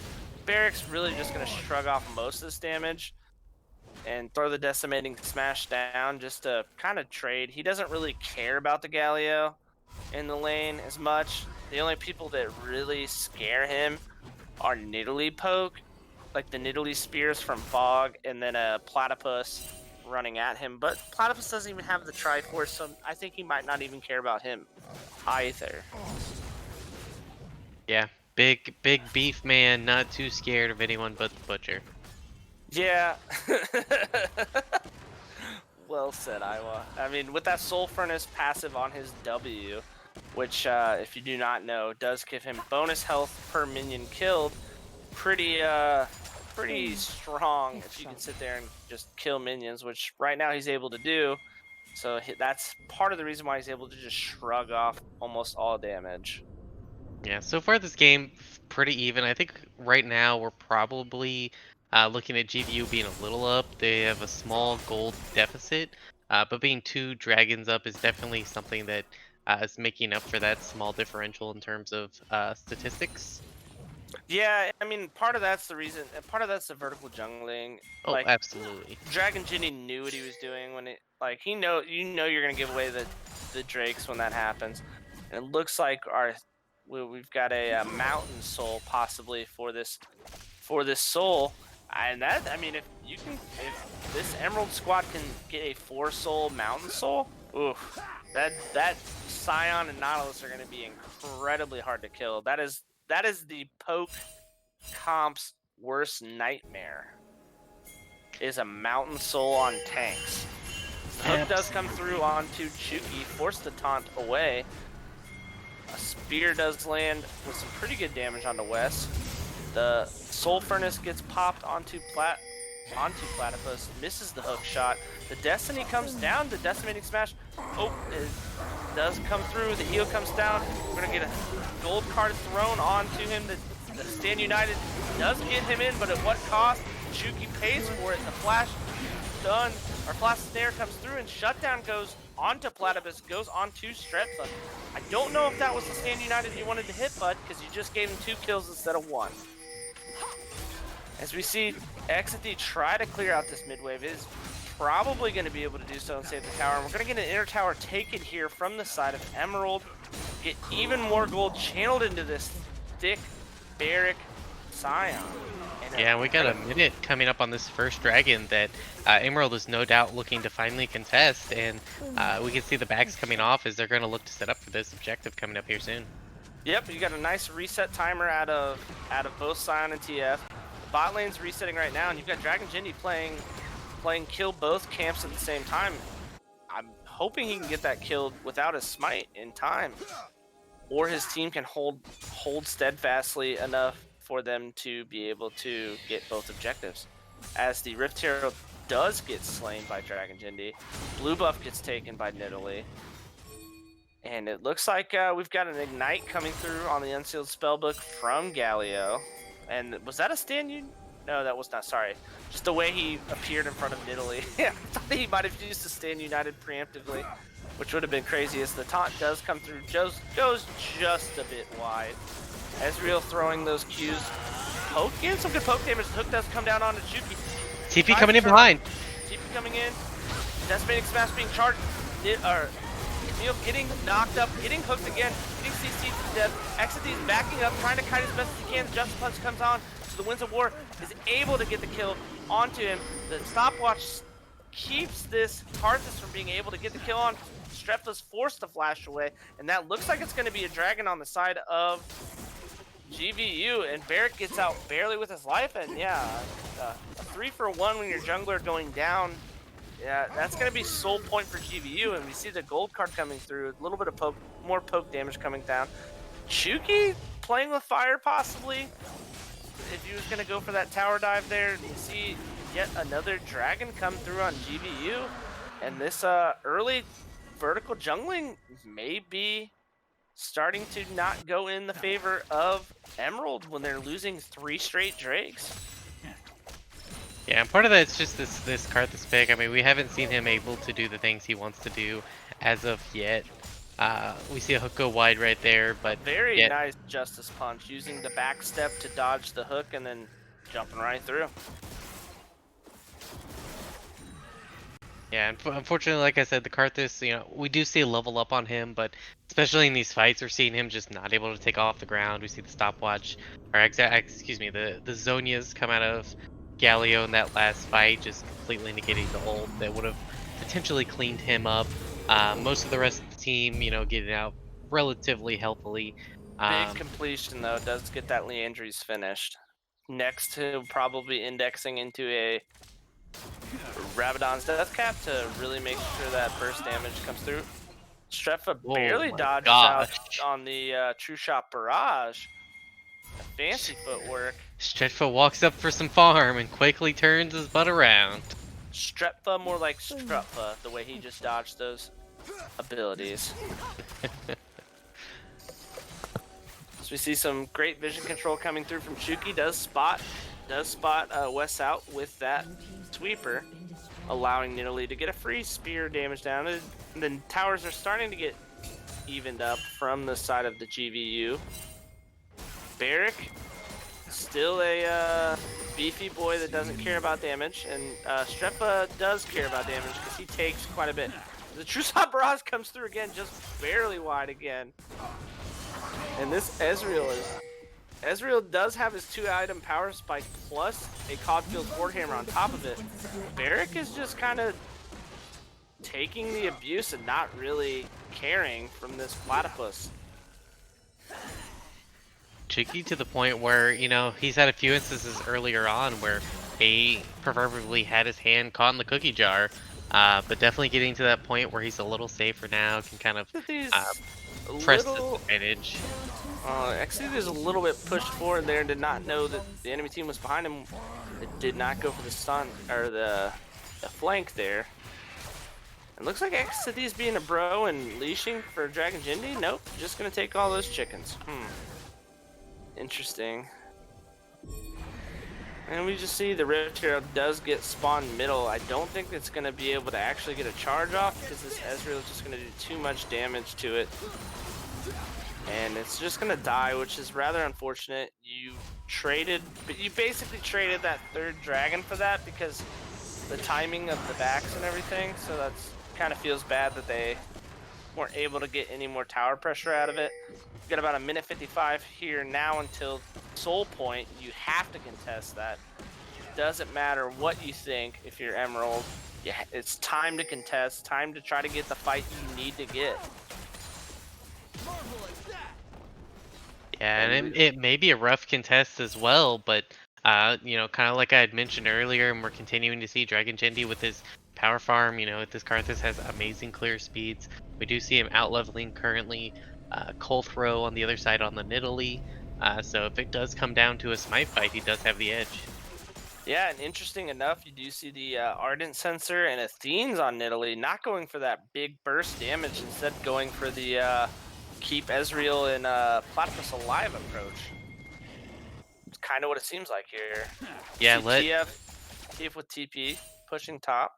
Let Platypus lead the charge, have Galio and Shin come in on him. Nidalee from the back, Ezreal from the back, just unstoppable forces, just buffing up that engage. You're really seeing where this comp is going for them. Colthrow does use, the unstoppable force does come through onto this Shen. Nidalee is forced to flash away. Dragon Jindy is getting completely burst out almost by this Ezreal. Does end up getting finished off. And Exathy getting killed over the Dragon Pit wall by Nidalee. Barrick gets caught out here, but he takes a lot of damage, but for no reason, because he cannot allow his teammates to do anything. The Tauntaus come through. The Winds of War are almost enough, barely not enough. The Soul Furnace shield just enough to save Barrick's life. Mountain Drakes in 10 seconds, and I think this is just going to be a Mountain Soul for the side of the GVU squad.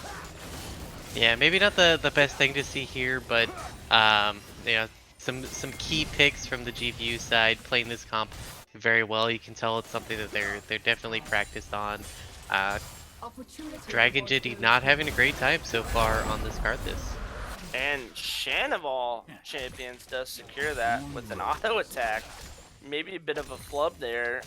Colthrow, I mean, not really needing to have an on-point smite, but you'd let your support auto attack that dragon away from you and give give soul to his teammates. Hey, Dragon Slayer Shin, new upcoming skin. He Facts. just he just killed the dragons. Now it has to be made. Fact. As we see, it looks like, I mean, looks like West might be caught out here. Force the flash away. Spider-Man his way with the hook. And we see this card that's continuing to just try to power farm. Having to go into the Zonya's third instead of the death cap is actually, due to how much he's getting caught, actually feels pretty bad. Because you really want to try to get into that death cap for that power spike. Yeah, especially looking at how the Shin is playing around it. If you look at the last ultimate, that's why you're seeing that locket come out. He just dashed into his team, pulled the locket. Uh, while I'm saying that, Ezreal just, you know, casually arcane shifts in, hits the WQ, auto, QQ, just completely decimates Strepta, giving him his first death of the game. And that's going to be Baron. And Baron on the side of GVU. that's Not another really thing they're much- gonna have to just give over. Can't concede too many objectives. And I mean, at this point, they're being forced to. I will say it is only a 4,000 gold lead, so it's a pretty sizable gold lead, but not insurmountable. And it looks like we've got a Titanic Hydra finish for this Camille. I apologize. And this Caitlyn's been starved for gold ever since that early injection with the lane swap kills and gold and plates. Has not been able to get off of that. She's been sitting on that Infinity Edge Storm Racer for quite some time. Yep. And we see a little bit of battle over the pink wards as the level 11 Chuki just kind of makes Wes have to back up because he's like, I know I've got backup, and you don't know that. As we see a ward get placed and killed almost immediately in this Baron Siege. Baron Siege with this kind of comp is just honestly incredible because you've got that poke from the Ezreal who's got 3 items, almost 4. And then you've got Nidalee, who did just get a needlessly large rod, as Strepta's forced to flash away from a taunting Shuki. And this comp from the side of GVU is very good in the siege situation, so having them have this Baron buff, being able to 1-3-1 successfully is just insane.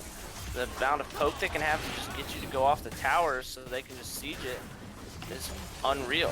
And case in point right there, as Exidy gets practically one-shot by this Ezreal. And this might be game. You're going to have to fight at some point there, Emerald. We need you to... You're going to have to pick your fighter, otherwise they're just going to choke you out of the rest of this map, and you're going to have to go into game 3. Yeah, they keep looking for these opportune times to fight, but the problem is that this Ezreal just pumping out damage just is able to arcane shift forward and pick up picks on his own. But now also comes through onto this Ezreal, does get hooked, does get snared. Not able to get the kill. The gold card comes through onto this Camille.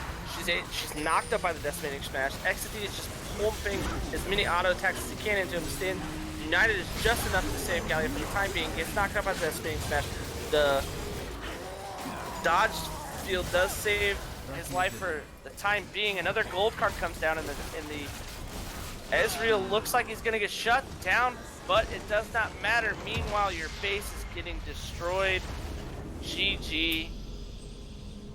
GG. And that's gonna bring us to game 3. Holy moly. 2 dominating performances coming out of each side so far. We've seen each team able to just grab the reins and direct the game exactly how they want it to go.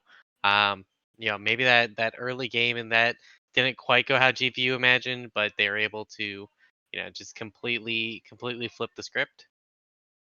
Yeah, it's I honestly, the Emerald had a quite good game plan going early on into that game. They played it well. They pulled off the They pulled off the lane swap well, but uh, G yeah, the enemy team was able, the red team was able to pull off their team comp, which is a good siege poke comp with the Galio and the Shen being able to mitigate the damage coming in. They just played their comp win conditions to a T. Yeah, and it's kind of like I said, you have so many avenues to go with a team like that. You have Camille hopping in and two follow-ups. You have Ezreal and Nidalee who can just sit there and look for opportunities to pick someone off or slowly whittle you down. You're able to take the fights you want and disengage out of the ones you don't for the most part. So aside from a few missteps, they played that exactly how they wanted to. Yep. Well, I think we're gonna take a small break while we jump into the pro draft for the next game. Yep. Here's, here's some music.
You love me like a riptide. I don't know if I'll survive as the darkness falls. An ocean in your eyes, and I need you to let me go, to let it flow. I'm falling down. Your waves are pulling me under. I drown to the sound of thunder. The ocean is taking another life. Your waves are pulling me under. We all know what makes us suffer. The ocean is taking another life. I'm caught in your riptide.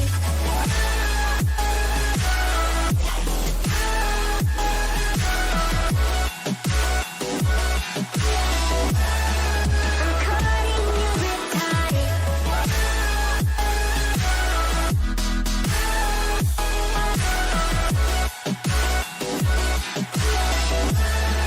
I'm caught in your riptide. There's the water rushing over. My body grows colder. Welcome back to Game Three's draft. We are hopping right in. Right in. It looks like the side swaps have came in. GVU back on the blue side like they were in game one. The set ban coming through. I don't think we're. I kind of had a feeling we weren't going to see that champion again. The Ezreal does get banned from Emerald. I mean, not quite Perks world level 10,000 damage in one fight, Ezreal, but was pumping out that damage. This is a complete 360 so far on bans from both sides. We do see the Ziggs ban come through. They know Exidy can play it well. We see the Nidalee come through in the ban phase. wasn't able to do a whole lot early. Played but that poke siege comp that GVU had built really was a thorn in the side of how Emerald's team comp wanted to play out. You We see dying it, over there, Dougie? man. I had a little bit of a hiccup. Just talked right through it. Yeah, so Set Ziggs Kindred off the GVU side, taking their experience from game one and saying, we do not want to recreate this. Yep, and if I had to guess what this last ban was going to be, I don't know. Maybe Galio? Oh, nope, the Ash ban coming through. I was thinking it had to be between Ash or And that Lucian. leaves up the And Lucian. I did forget about that. We see the Lucian flex pick coming through. Hopefully Emerald knew that this pick was going to come through instantly for the GVU squad.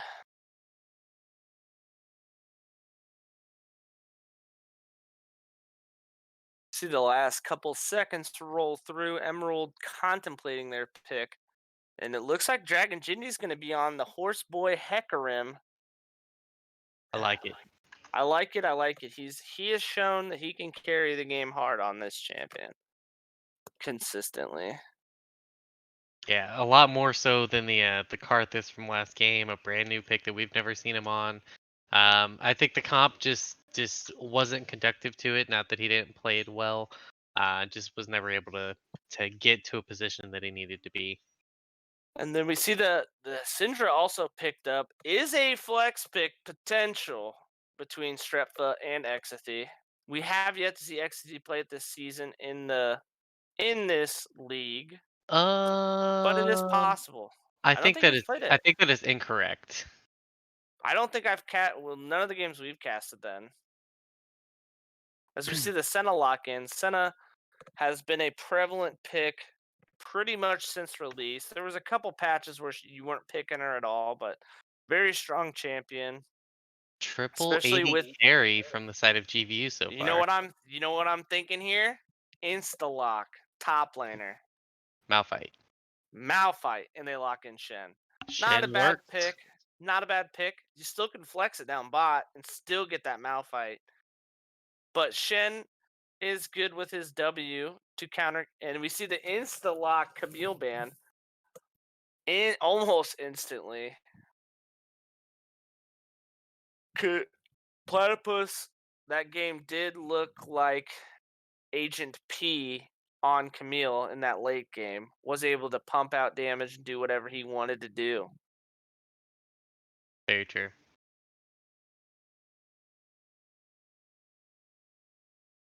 Zillion ban. That's an interesting one. Camille Is Gallio, as expected, I feel like. Yeah, with that Zillion ban, they must know something we don't. Cause I mean, West has shown the ability to play pretty much anything you can throw his way. If I'm being completely honest, I haven't seen him play a pick and thought, well, he probably shouldn't have played that. But at the same time, I don't know. I just didn't think. Well, I guess Zillion would be a great pick with Hecarim as we see the Misfortune locked in. Not a bad pick against the Senna. You can fairly immobile, really can get that bullet time locked in on her without her able to escape, barring a flash.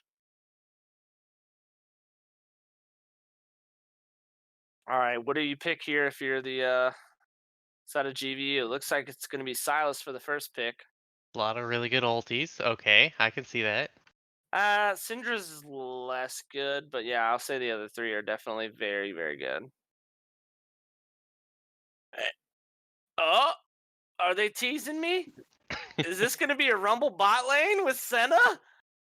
Oh, no, it's probably going to be a Lucian Senna bot lane, the married bot lane. I could see Silas going top very easily here. And Rumble mid, yeah. The only thing I know for sure is that's a Graves jungle. It could be Lucian mid, Silas top, Rumble support, Nah, Senahiti it'll carry. be a farming Rumble either way. And it looks like we're going to have a Pantheon, which could spell a super invade. The only problem I have with GVU's comp is they are squishy. When Rumble and Silas are your tankiest champions, that could spell disaster. And looks like we've got a I don't know what you would call GVU's comp because it's not team fighty, but it's kind of team fighty. Like they want to fight you in choke points because that Rumble plus the Graves just wants to fight you in the jungle, but CCG Emerald really also has a beautiful dive comp with Pantheon, Hecarim, Shen. So I don't know. I don't know whose team comp I like more. What do you think there, Mr. Gakure? That's a tough one, honestly. Like, I feel like the Rumble, honestly, for me, doesn't fit into that GPU comp. And that pick alone, like, I know you love Rumble. I know you're excited No, to see it. I agree though. I do agree When I'm looking because at that comp, I don't think Rumble does anything the for it only for me. reason the only reason I like it the only reason I like it somewhat is you've got a Senna W that can get an AoE snare, that plus equalizer, done deal. But other than that, it's kind of like I think they picked it because it's not bad if they throw it mid because you don't. I think they're just going flex picks galore because honestly, you could go Senna support with a Rumble farming. You could go Rumble mid with Lucian bot. You can go Rumble top with Silas bot farming, Hear me and out. then you could. Hear me Okay, out. let's hear it. Let's hear it. Silas jungle, Graves mid, Lucian top, Rumble AD carry, Senna support. That's the thing is like I feel like they're just getting too cute with the draft. Like where's this champion going? You know, like they didn't build a team comp. They just picked as many flexes as possible, and it looks like it is going to be that farming Rumble with the Senna support as Chuki is on that Senna. Lucian mid versus Syndra should be an interesting matchup, and you've got a Graves jungle with a Silas top. Whew. The Shen's gonna have a rough time. Should have a rough time early against Platypus and his Silas. If played correctly, this Pantheon and Misfortune lane could put a lot of punishment down onto Rumble Senna early. And I'm not familiar enough with the Syndra Lucian lane to comment on it.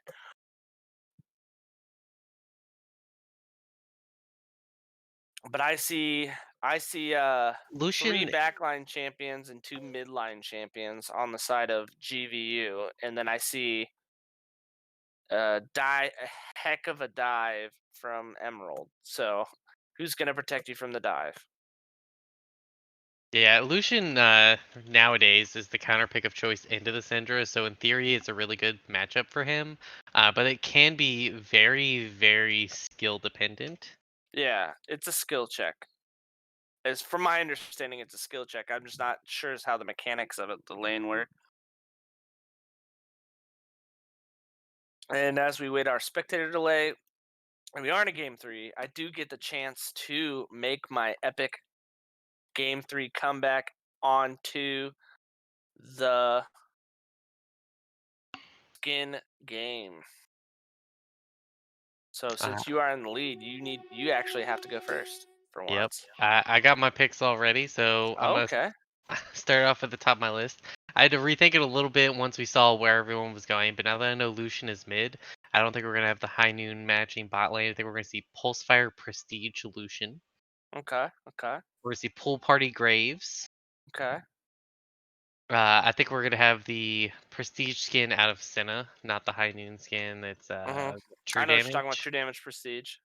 We're gonna have Failure Silas, Okay. Super Galaxy Rumble. That's not even fair because like it's actually a I mechanically better skin than any other skin. I personally really like Rumble in the jungle, but that's just because But he's it's not play on jungling. words. But he's not. Yeah, he's not jungling. You can only use that skin if you're jungling. But it's a play on words. It's beautiful. This is very Anyways, true. Arcade Hecarim for sure. Atlantean Syndra, Infernal Shin, We're going to see Prestige, Bewitching Misfortune, and Pulsefire Pantheon. Hate to say I agree with you on pretty much everything, but just for the sake of calling my shots, I'm gonna say it's still gonna be High Noon Lucian. I think we're gonna have Crime City Graves finally. We haven't seen it. We've called it so many times. We haven't seen it. I think we're finally gonna see it. Obviously, it's gonna be Super Galaxy Rumble. I think we're gonna see the High Noon Skinergy on the team. Obviously, not in the lane, but it's going to be in the team. So Senna's going to go for that. And yeah, Frelia Silas is just his best one by far. As far as Emerald, it's gotta be Infernal Shen. As much as I would rather see Surgeon in the jungle, I think I agree with you there. Mid lane Syndra, I think we're gonna see SKT Syndra. I think we're gonna see Pool Party MF. And then Baker Pantheon with 3 seconds until the delay's over. So I pretty much disagreed on everything. So I'm either gonna lose horribly or come back.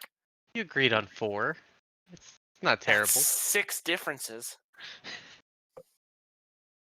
And it appears that Crime City Graves. Plus So 1. I got a point there. SKT Syndra plus 1. No, I should have gone with my gut. No, I should have gone with my gut on the Shen. We have Surgeon Shen, ladies and gentlemen. He's not a troll. Oh, it's tied. How do we break a tie? Oh no. I called a lot of shots and I didn't hit any of them. Oh man. Wait, you hit isn't that Bewitching? Or no, that's Star Guardian. That's Pajama Guardian. That's Pajama Guardian. MF's got a lot of great skins. Oh yeah. I was so torn up between Gun Goddess versus the Prestige Bewitching, and doesn't go either way. We actually have an invade coming out of the side of Emerald this time. Oh. Rumble sitting in that tri-bush. He may get caught out here. Oh, that's gonna be a flash W. A little bit of Pantheon. a scuffed panting from the side of West. Ignite came down instantly. Didn't have to flash though. They do get the sweep and they get that ward cleared out. Getting the early summoner out of the Rumble, who took Ignite there. Interesting choice, I guess. I don't know. I don't know how I feel about that.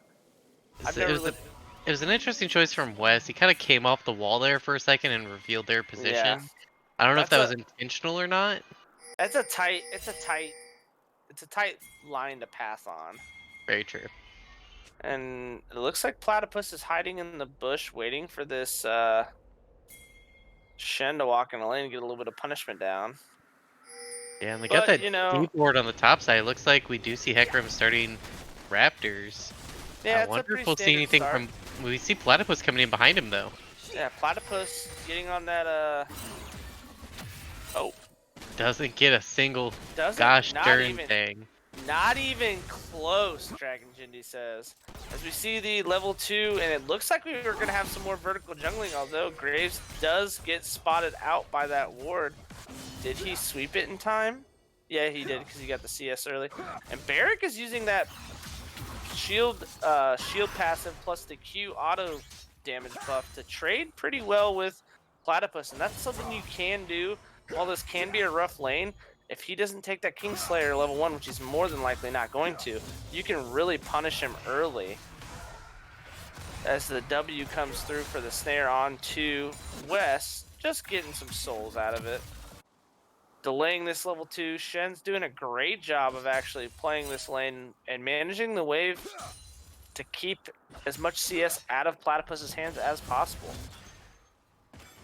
Constantly threatening. Platypus having a very hard time, and I think it's all due to the Surgeon skin pick. Oh yeah, Surgeon skin, best skin, hands down. Chuki getting taken rather low, forced to chug, or wait, did not chug the pot. I thought he was regenning.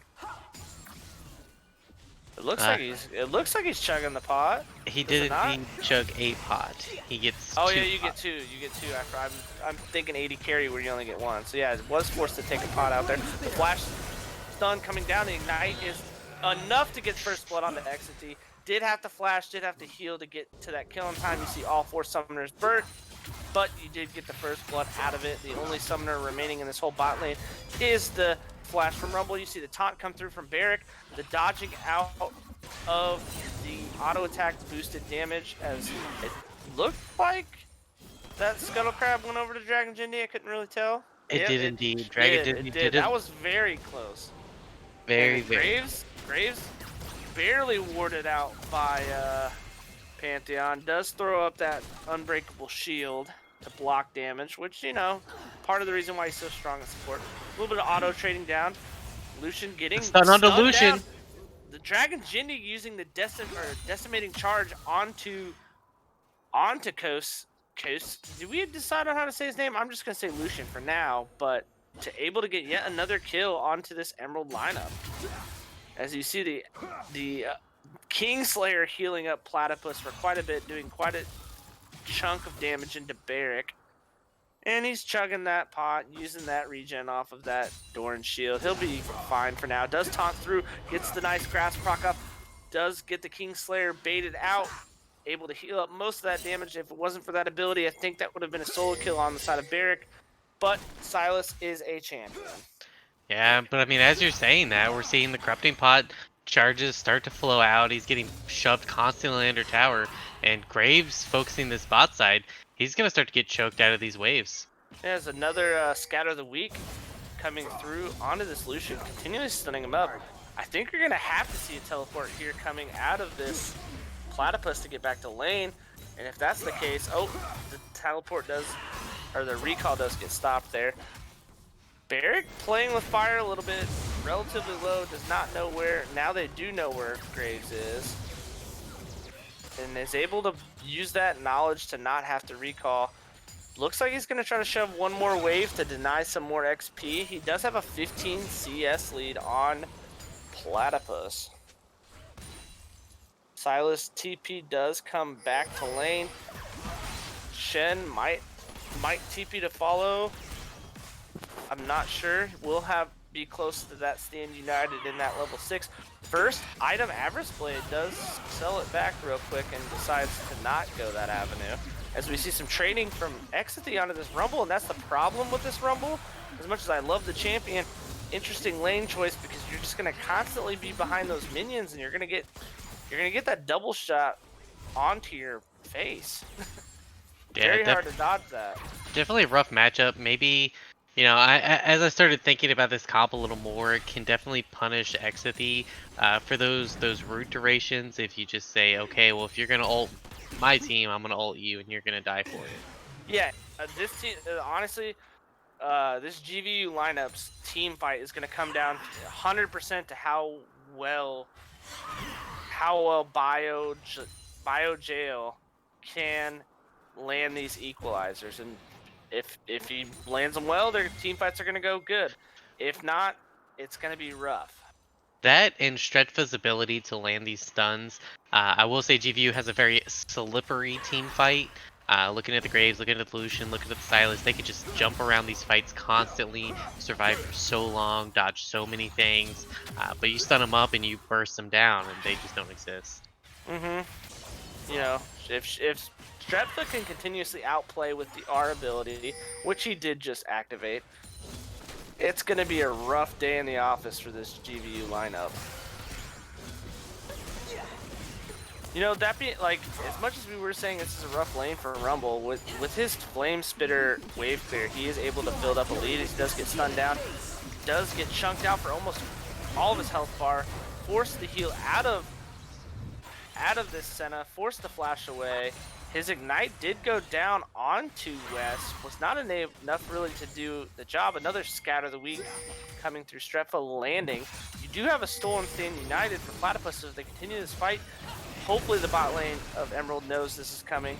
A level up on Dragon Jindy is the Stand United. Double Stand United.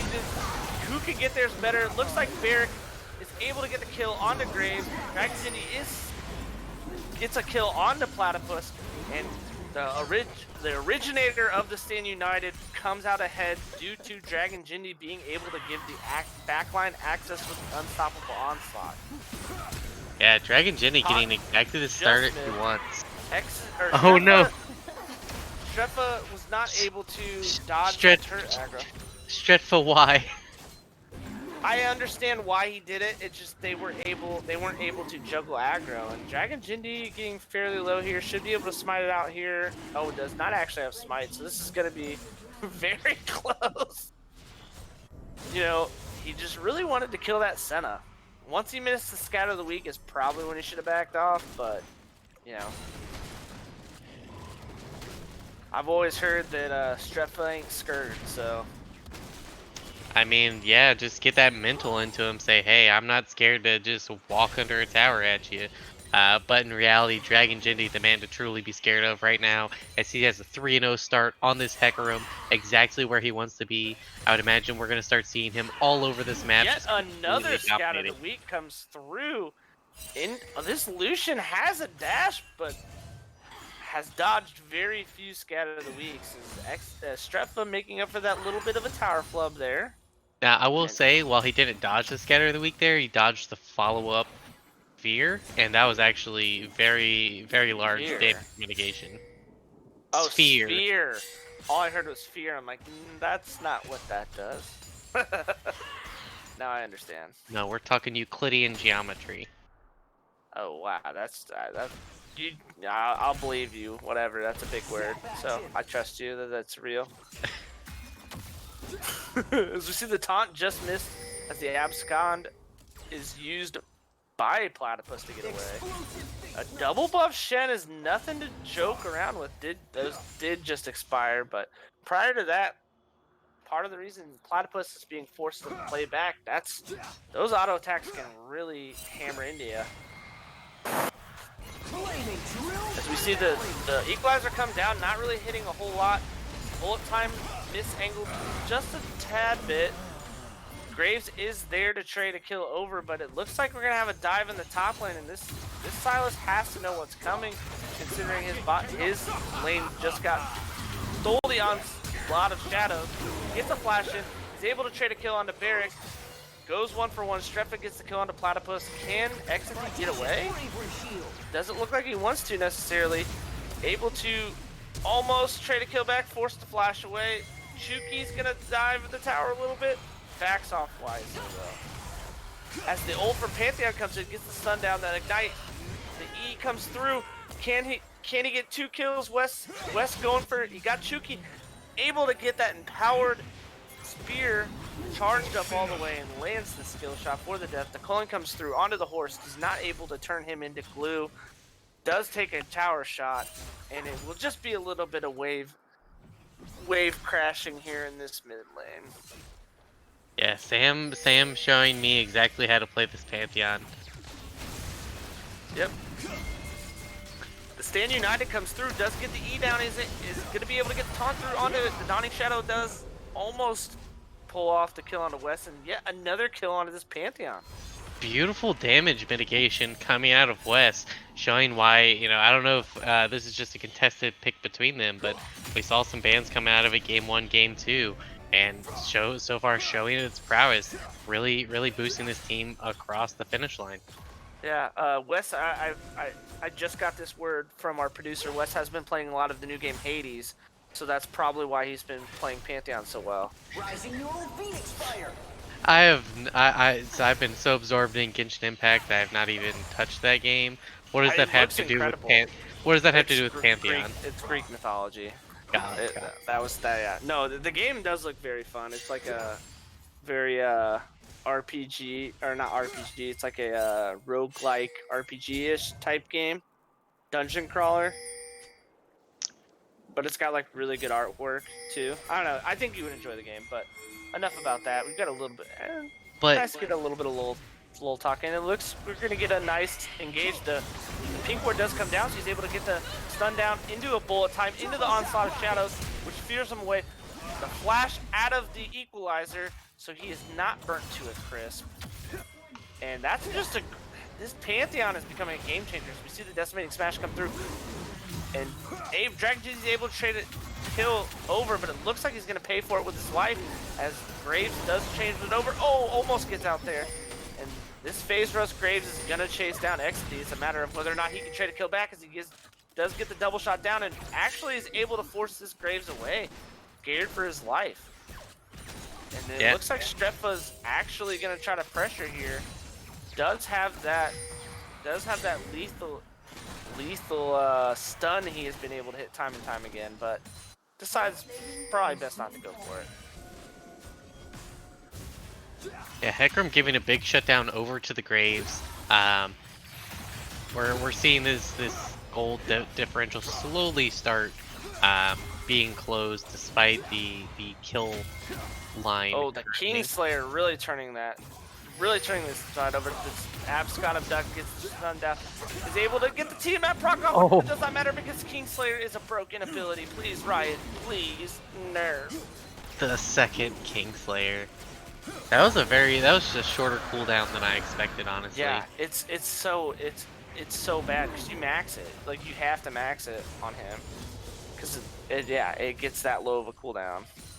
And between that and the Conqueror, Shen really didn't stand a chance, and it's unfortunate. Now I do see the Bramble Vest crucially picked up by Barrick. That could change some of these fights that we're seeing where, you know, those large heals just coming down. Oh, another scout of the week does dodge away from the cannon being thrown on his head. Yeah, no, a big reason why I like Bramble here instead of like getting Executioners is because a lot of his damage, the Silas damage, is forced through auto attacks, and you've also got 3 auto attackers in your your Senna, Lucian, and Graves. So like the Bramble Vest has very good value there. Makes sense. And it looks like we're just getting I mean, despite losing that fight, still up almost half a wave. And Creeps does get the taunt through, gets the trade damage in, not healing up nearly as much with that grievous wounds on him. And looks like Hecarim's trying to go for a dive. Decimating Smash comes in. Does have this stolen Hecarim ult, so that dissuades them from going any further. Get a little bit of a... And the fully non-grievous wounds, Kingslayer shows why that Bramble Vest has been bought. As you see the Onslaught of Shadows not being used yet, and it is finally used. Platypus does get a kill on the Dragon Jindy. Able to go 1 for 1, or 1 for 0, almost 1 for 2 in a tower dive situation. Really unlucky. A very good ultimate coming out from Chuki to barely keep him living there during that dive. Yeah, between that and the stolen Onslaught of Shadows, really, really well done. And a culling coming through just to keep Syndra from getting the first tower. And you see Platypus using his GOP, using the Dragon or Kingslayer, getting a flash out of Barrick. Kingslayer still through grievous wounds. It's still too much for this Shen to continue fighting through. It's a roughie. Oh, Scat of the Week does come down. The unleashed power is not enough to pull off the kill, as does burn off the heal and the flash. Yeah, it was not enough due to the heal, but also due to the fact that Syndra, I do like the item choice, but does have the Hextech GLP first. I like it because it allows you to get that AoE slow to help out your team more so than it does allow you to burst damage. But at the same time, death is the ultimate form of CC. So what do I know? Yeah, and this is another game, kind of reminiscent so far of Game 2, where that early game was dominated by Emerald, but so far, GVU doing a great job of hanging in there, punishing every little mistake that they can. In terms of scaling, both teams definitely have some scary things going on. You have Hecarim sitting on that 4-2, but at the same time, you have Pantheon, who's going to fall off regardless, but will dominate Vision. On the other side, still has CC. dies really fast and doesn't do much damage later, but has CC. Yep. So we see the decimating charge come through. The onslaught of shadows come down onto this Lucian. Gets 2 kills as we see Graves and Lucian die. Stun coming down onto this Rumble. Threw down the equalizer, could not see where, but Dragon Jindy getting burnt to a crisp, getting cooked into a nice horse burger by this Rumble, able to get out with his life. Exathy's pressuring though, does get the blue ward down, is able to get the kill, is able to with that last auto attack. Tower does go down into a bullet time off the taunt of Barrick. Well, properly great. I don't know any other good adjectives. A beautiful cleanup. A great communication from Barrick and Ecstasy with the taunt and bullet time. And I will say, while it was similar in terms of how the early game turned into a couple mistakes here, the one difference is you've got about to be 3 Drakes onto this Emerald squad, whereas before in the previous game it was Rift Heralds. Yeah, you had the gold side on one and you had the dragons on the other. This time it's all stacked on the side of Emerald. Yep, they've got just under a 5k gold lead. They're gonna get a Cloud Drake, which normally if you see a Cloud and Cloud Soul, you're just kind of meh. But when you have a Hecarim, and a Shin, and a Pantheon, and perfect. a Syndra. Yeah, but that movement speed on the Hecarim is just like what Good on dreams are made Pantheon. of. It's good on Shin. Oh yeah. Good on Syndra. I was gonna say the only the only person who's not gonna properly utilize it is Exathy, because by the time his ult stun channeling, the movement speed bonus is over, I believe. So. I most famously talk about that same breath in with Jhin. Same. Oh comp. yeah. Same. Comp. Yeah. Curtain call with a freaking Cloud Soul. Might as well let them have it. I'm just gonna curtain call, cancel, and run away. Yep. I'm curtain calling to kite. As the snare does come through on Dragon Jindy, forcing the onslaught of shadows away. That's a big cooldown used. Exathy gets the kill onto the Rift Herald, not allowing it to get a second charge down. And it looks, I'm just looking at builds real quick, and it looks like pretty standard stuff from both squads. Nothing crazy. I do like the Executioner's Collar onto this Hecarim, able to apply that through his Q in an AoE. As we see the Abscon go down. Platypus wisely backing off, sniffing out this gank from both Strepfa and Dragon Jindy. Was spotted on a Tri-Brush ward. Rumble's here to, Rumble and Center are here to break down the party. Equalizer is thrown a little bit premature. They didn't have any hard CC to lock it down. I don't know if it was just a disengage ult, but that tower in the bot lane is still going to fall, and we're going to increase that gold lead. This Pantheon does jump down, and Rumble is completely decimated by Exathy and Pantheon. With the Ignite down, the Scatter of the Weak does not land any targets, but I don't think it matters at this point because it looks like we've got a good old-fashioned base race, and I don't know if Lucian wins those.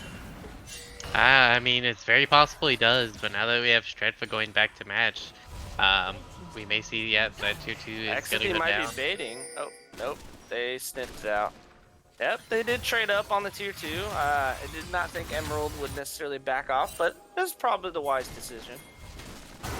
No need to overcommit us. You see the decimating charge on Shuki. Oh, the stun is dodged out. Oh my goodness, all of the global ultis coming through. I think that was a bait and switch there. Hey, we're just gonna recall, guys. No need to. You can just go ahead and push up. Psych. We got all the globals. Ult. Yeah. That was too much to call. Dan United and then the man drop. I don't know what they changed the name of that to, but I always like the good old man drop. As much as I like the new Pantheon look and the new old ult, I miss the old just circle. You just see the circle plop down on you as you see the Baron getting started up by Emerald. Gonna be relatively, actually 100% uncontested. You do see a missing ping on it as they do sniff it out. The blue ward from Lucian does discover it, but at this point it's a little too late.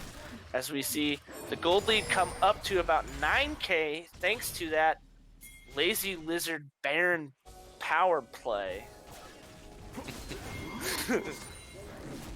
And it looks like we got Dragon in a minute 15, and I know exactly where Dragon Jindy's going to be in a minute 15. MF does have a 700 gold bounty, a 605. You see Decimating Charge come onto this Graves. The disengage equalizer, that is not how you want to use it. Feels real bad for this Rumble.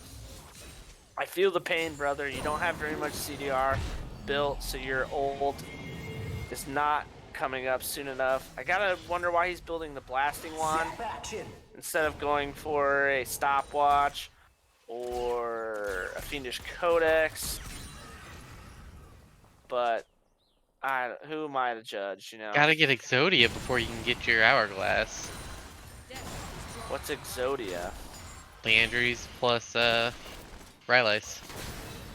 I guess, but if you already had the Seekers, just go for a stopwatch, and then you can do the go into the front line with your empowered Q and just press stopwatch and burn them. Like, I don't know. I just question, you know, I only have 4K mastery points on the champion.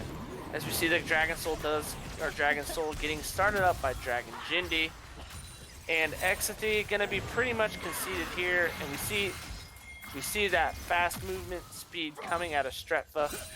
Shen keeping this Lucian at bay, and then this is gonna be, we're up to sitting still about 9K, but we will see some vision cleared out here in this bot side jungle, as it looks like Emerald's just gonna try to siege this bot inner towers. You see the charge coming through, the bullet time forcing the stolen Onslaught of Shadows out of Platypus. You cannot use that ult anymore. Back off. You're not the horseman. Yeah, they're just choking vision out, pushing up, but just a lot of pressure and wave clear coming out of this GVU team. They're able to just kind of stem it for now. Now, importantly, you have Shen slowly getting that top lane equalized up. You're going to start seeing this pressure across the board. I like that they're still keeping Strefa and MF together, because sometimes you'll see one of them just stay together, because really Dragon Jindy is enough to do damage to the tower if he gets by himself. And now they've got the dual lane there. As soon as that wave is able to hit, they will be hitting that. And Barrick is just playing his own game. You know, I gotta say I respect the skin choice. I said it once, I say it again. That's the best skin on, especially in this time. But just, you know, he's almost PvEing. Oh, hey, Silas came, I'm gonna run away because I don't want to interact with him. He's staying socially distant, and I appreciate that about it. See, I wish we could just pan over there instead of watching the MF recall, as we do see a Shen recall, because he knows that Silas is going to push up the lane. You don't want that COVID. You gotta stay away from him, even though you have the mask on. I gotta say, it looks like we're probably just gonna get a reset out of both teams and probably start turning into some Dragon / Baron vision. I know Dragon or Elder's not for another 3 minutes, but TP will be up relatively shortly for Stretfa, so I think he stays bottom, and I think you just see a setup for Baron. That's what I would like to see from Emerald. Baron's a hot minute out. That'd be kind of dangerous for Stretfa, because then you have the ability to collapse, pick up that bounty, not really be punished for it because the objective is not present yet. That's fair. Oh, I'm saying as far as like setting up. Oh, as we see near the smoke screen does get within that 6 feet range of Barrick, and he smartly taunts away, saying, "Hey, where's your mask? Don't Graves? touch me there. That is my private. Don't touch me. Don't touch me. Don't come in within 6 feet of me without a mask, please." Okay, Karen. Is that the Karen Graves skin now? Yep. It's official. You heard it here first, folks. It looks like we're just going to continue to siege these 3 lanes, and I mean, I really don't blame Emerald. They have really nothing to fight over, so why not just keep them separated? The App's kind of duck moves, and Barrick is getting encroached on by multiple people. And he's got his horseman friend to come back him up. Pantheon dives in further as well. Rumble gets killed after the Silas and the Graves. That's what you get for stepping within 6 feet of Barrick. You pay the price for not being socially distant. The unstoppable Centaur coming through their team. We see the wave get teleported onto. They're going to look to end this game right now. This could be the series. And this is going to be series, a big win for Emerald, putting a loss in the previously undefeated GVU squad's record. Great win, great play, great cast. Just, great overall. Game 2 didn't even happen. I only paid attention to game 1 and 3. Yeah, they identified a problem comp that they didn't really have answers for. They got rid of those picks, and they were able to bounce back. And that's kind of been the story of this entire Emerald team after the rough start in this league. Get a little reformation built up in there, and now they're coming back, taking on this GVU undefeated squad, improving over to that 3-2 record. Bringing their overall record up to 3-2, knocking GVUs down to 4-1, bringing themselves closer to each other in the standings. Really I mean, honestly, if you think about it, this current lineup is 3-0, so they don't know what it's like to lose a series.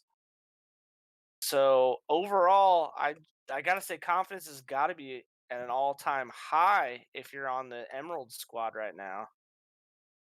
Oh, absolutely. All right. If we had to, go ahead and give me your vote for the player of the series I knew for this these. question was coming, and I've been agonizing over it because if I, in isolation, look at the 2 games that were won, I still have 2 really good picks in Dragon Jindy and Exithy. But then if I look at that game too, I can't give it to Dragon Jindy after that Yeah, card you know performance. you have to take all 3 games into account because all 3 games are played. And then I started thinking about giving it to Exithy, but then I'm like, but at the same time, there were some great things going on in the top lane as well. Oh, yeah. So is your vote Barrick? Eric or Exithy, that is a tough decision for me in You this got. I'm one. I'm forcing you. I'm forcing you. You got to pick one. Game 2, how did Barrick do game 2? He had the Scion double kill. He dominated in the games they won. Exithy didn't do so hot on the Caitlyn, so I'm gonna have to give it over to Barrick. All right. I'm glad you agree. Barrick showed his stuff on 3 pretty much styles of champions. Game 1 was able to assert his dominance on the set. Oh wait, no, who did he played the Silas game 1? I keep forgetting the team comps. Played that Silas game 1, was able to wreak havoc on the enemy team, stealing key ultimates, able to do that. Game 2, while it was a loss, Scion got a double kill and a lane swap 1v2. How does that not get your vote for just that?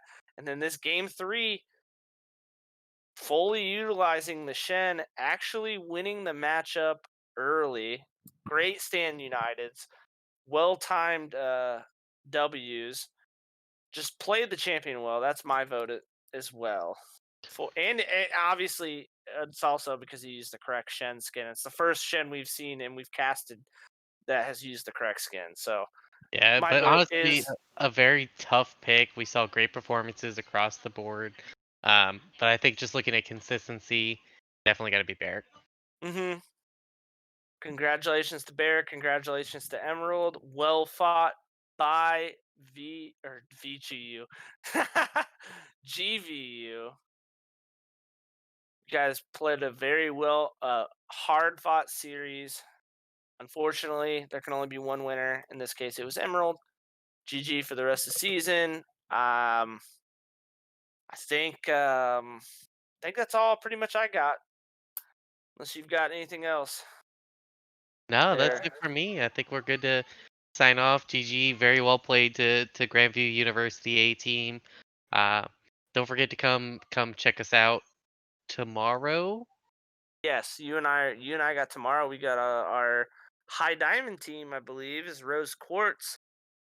If you put me on the spot and ask me who they're playing, I will tell you. Let me look it up real quick. If I can do that. Yeah, come check out our Rosie Boys tomorrow with me and Dougie. And then of course we have some new faces coming in on Saturday, so look forward to that with our Sapphire game. All right. Exciting things. Exciting things, big things, exciting MSU stuff. is coming in the chat. Thank you, Nat. It looks like, yeah, is that MSU? Wonder what the MSU stands for. That's the real question. But and then Saturday you Michigan, do have Montana. Sapphire versus RAR Esquire. Ooh, wonder who is that RAR squad? Because It's I okay. think you and I might know a couple of those. Dokie's teams are trash, so easy win. Well, I'm gonna go ahead and do a little lineup preview for Saturday.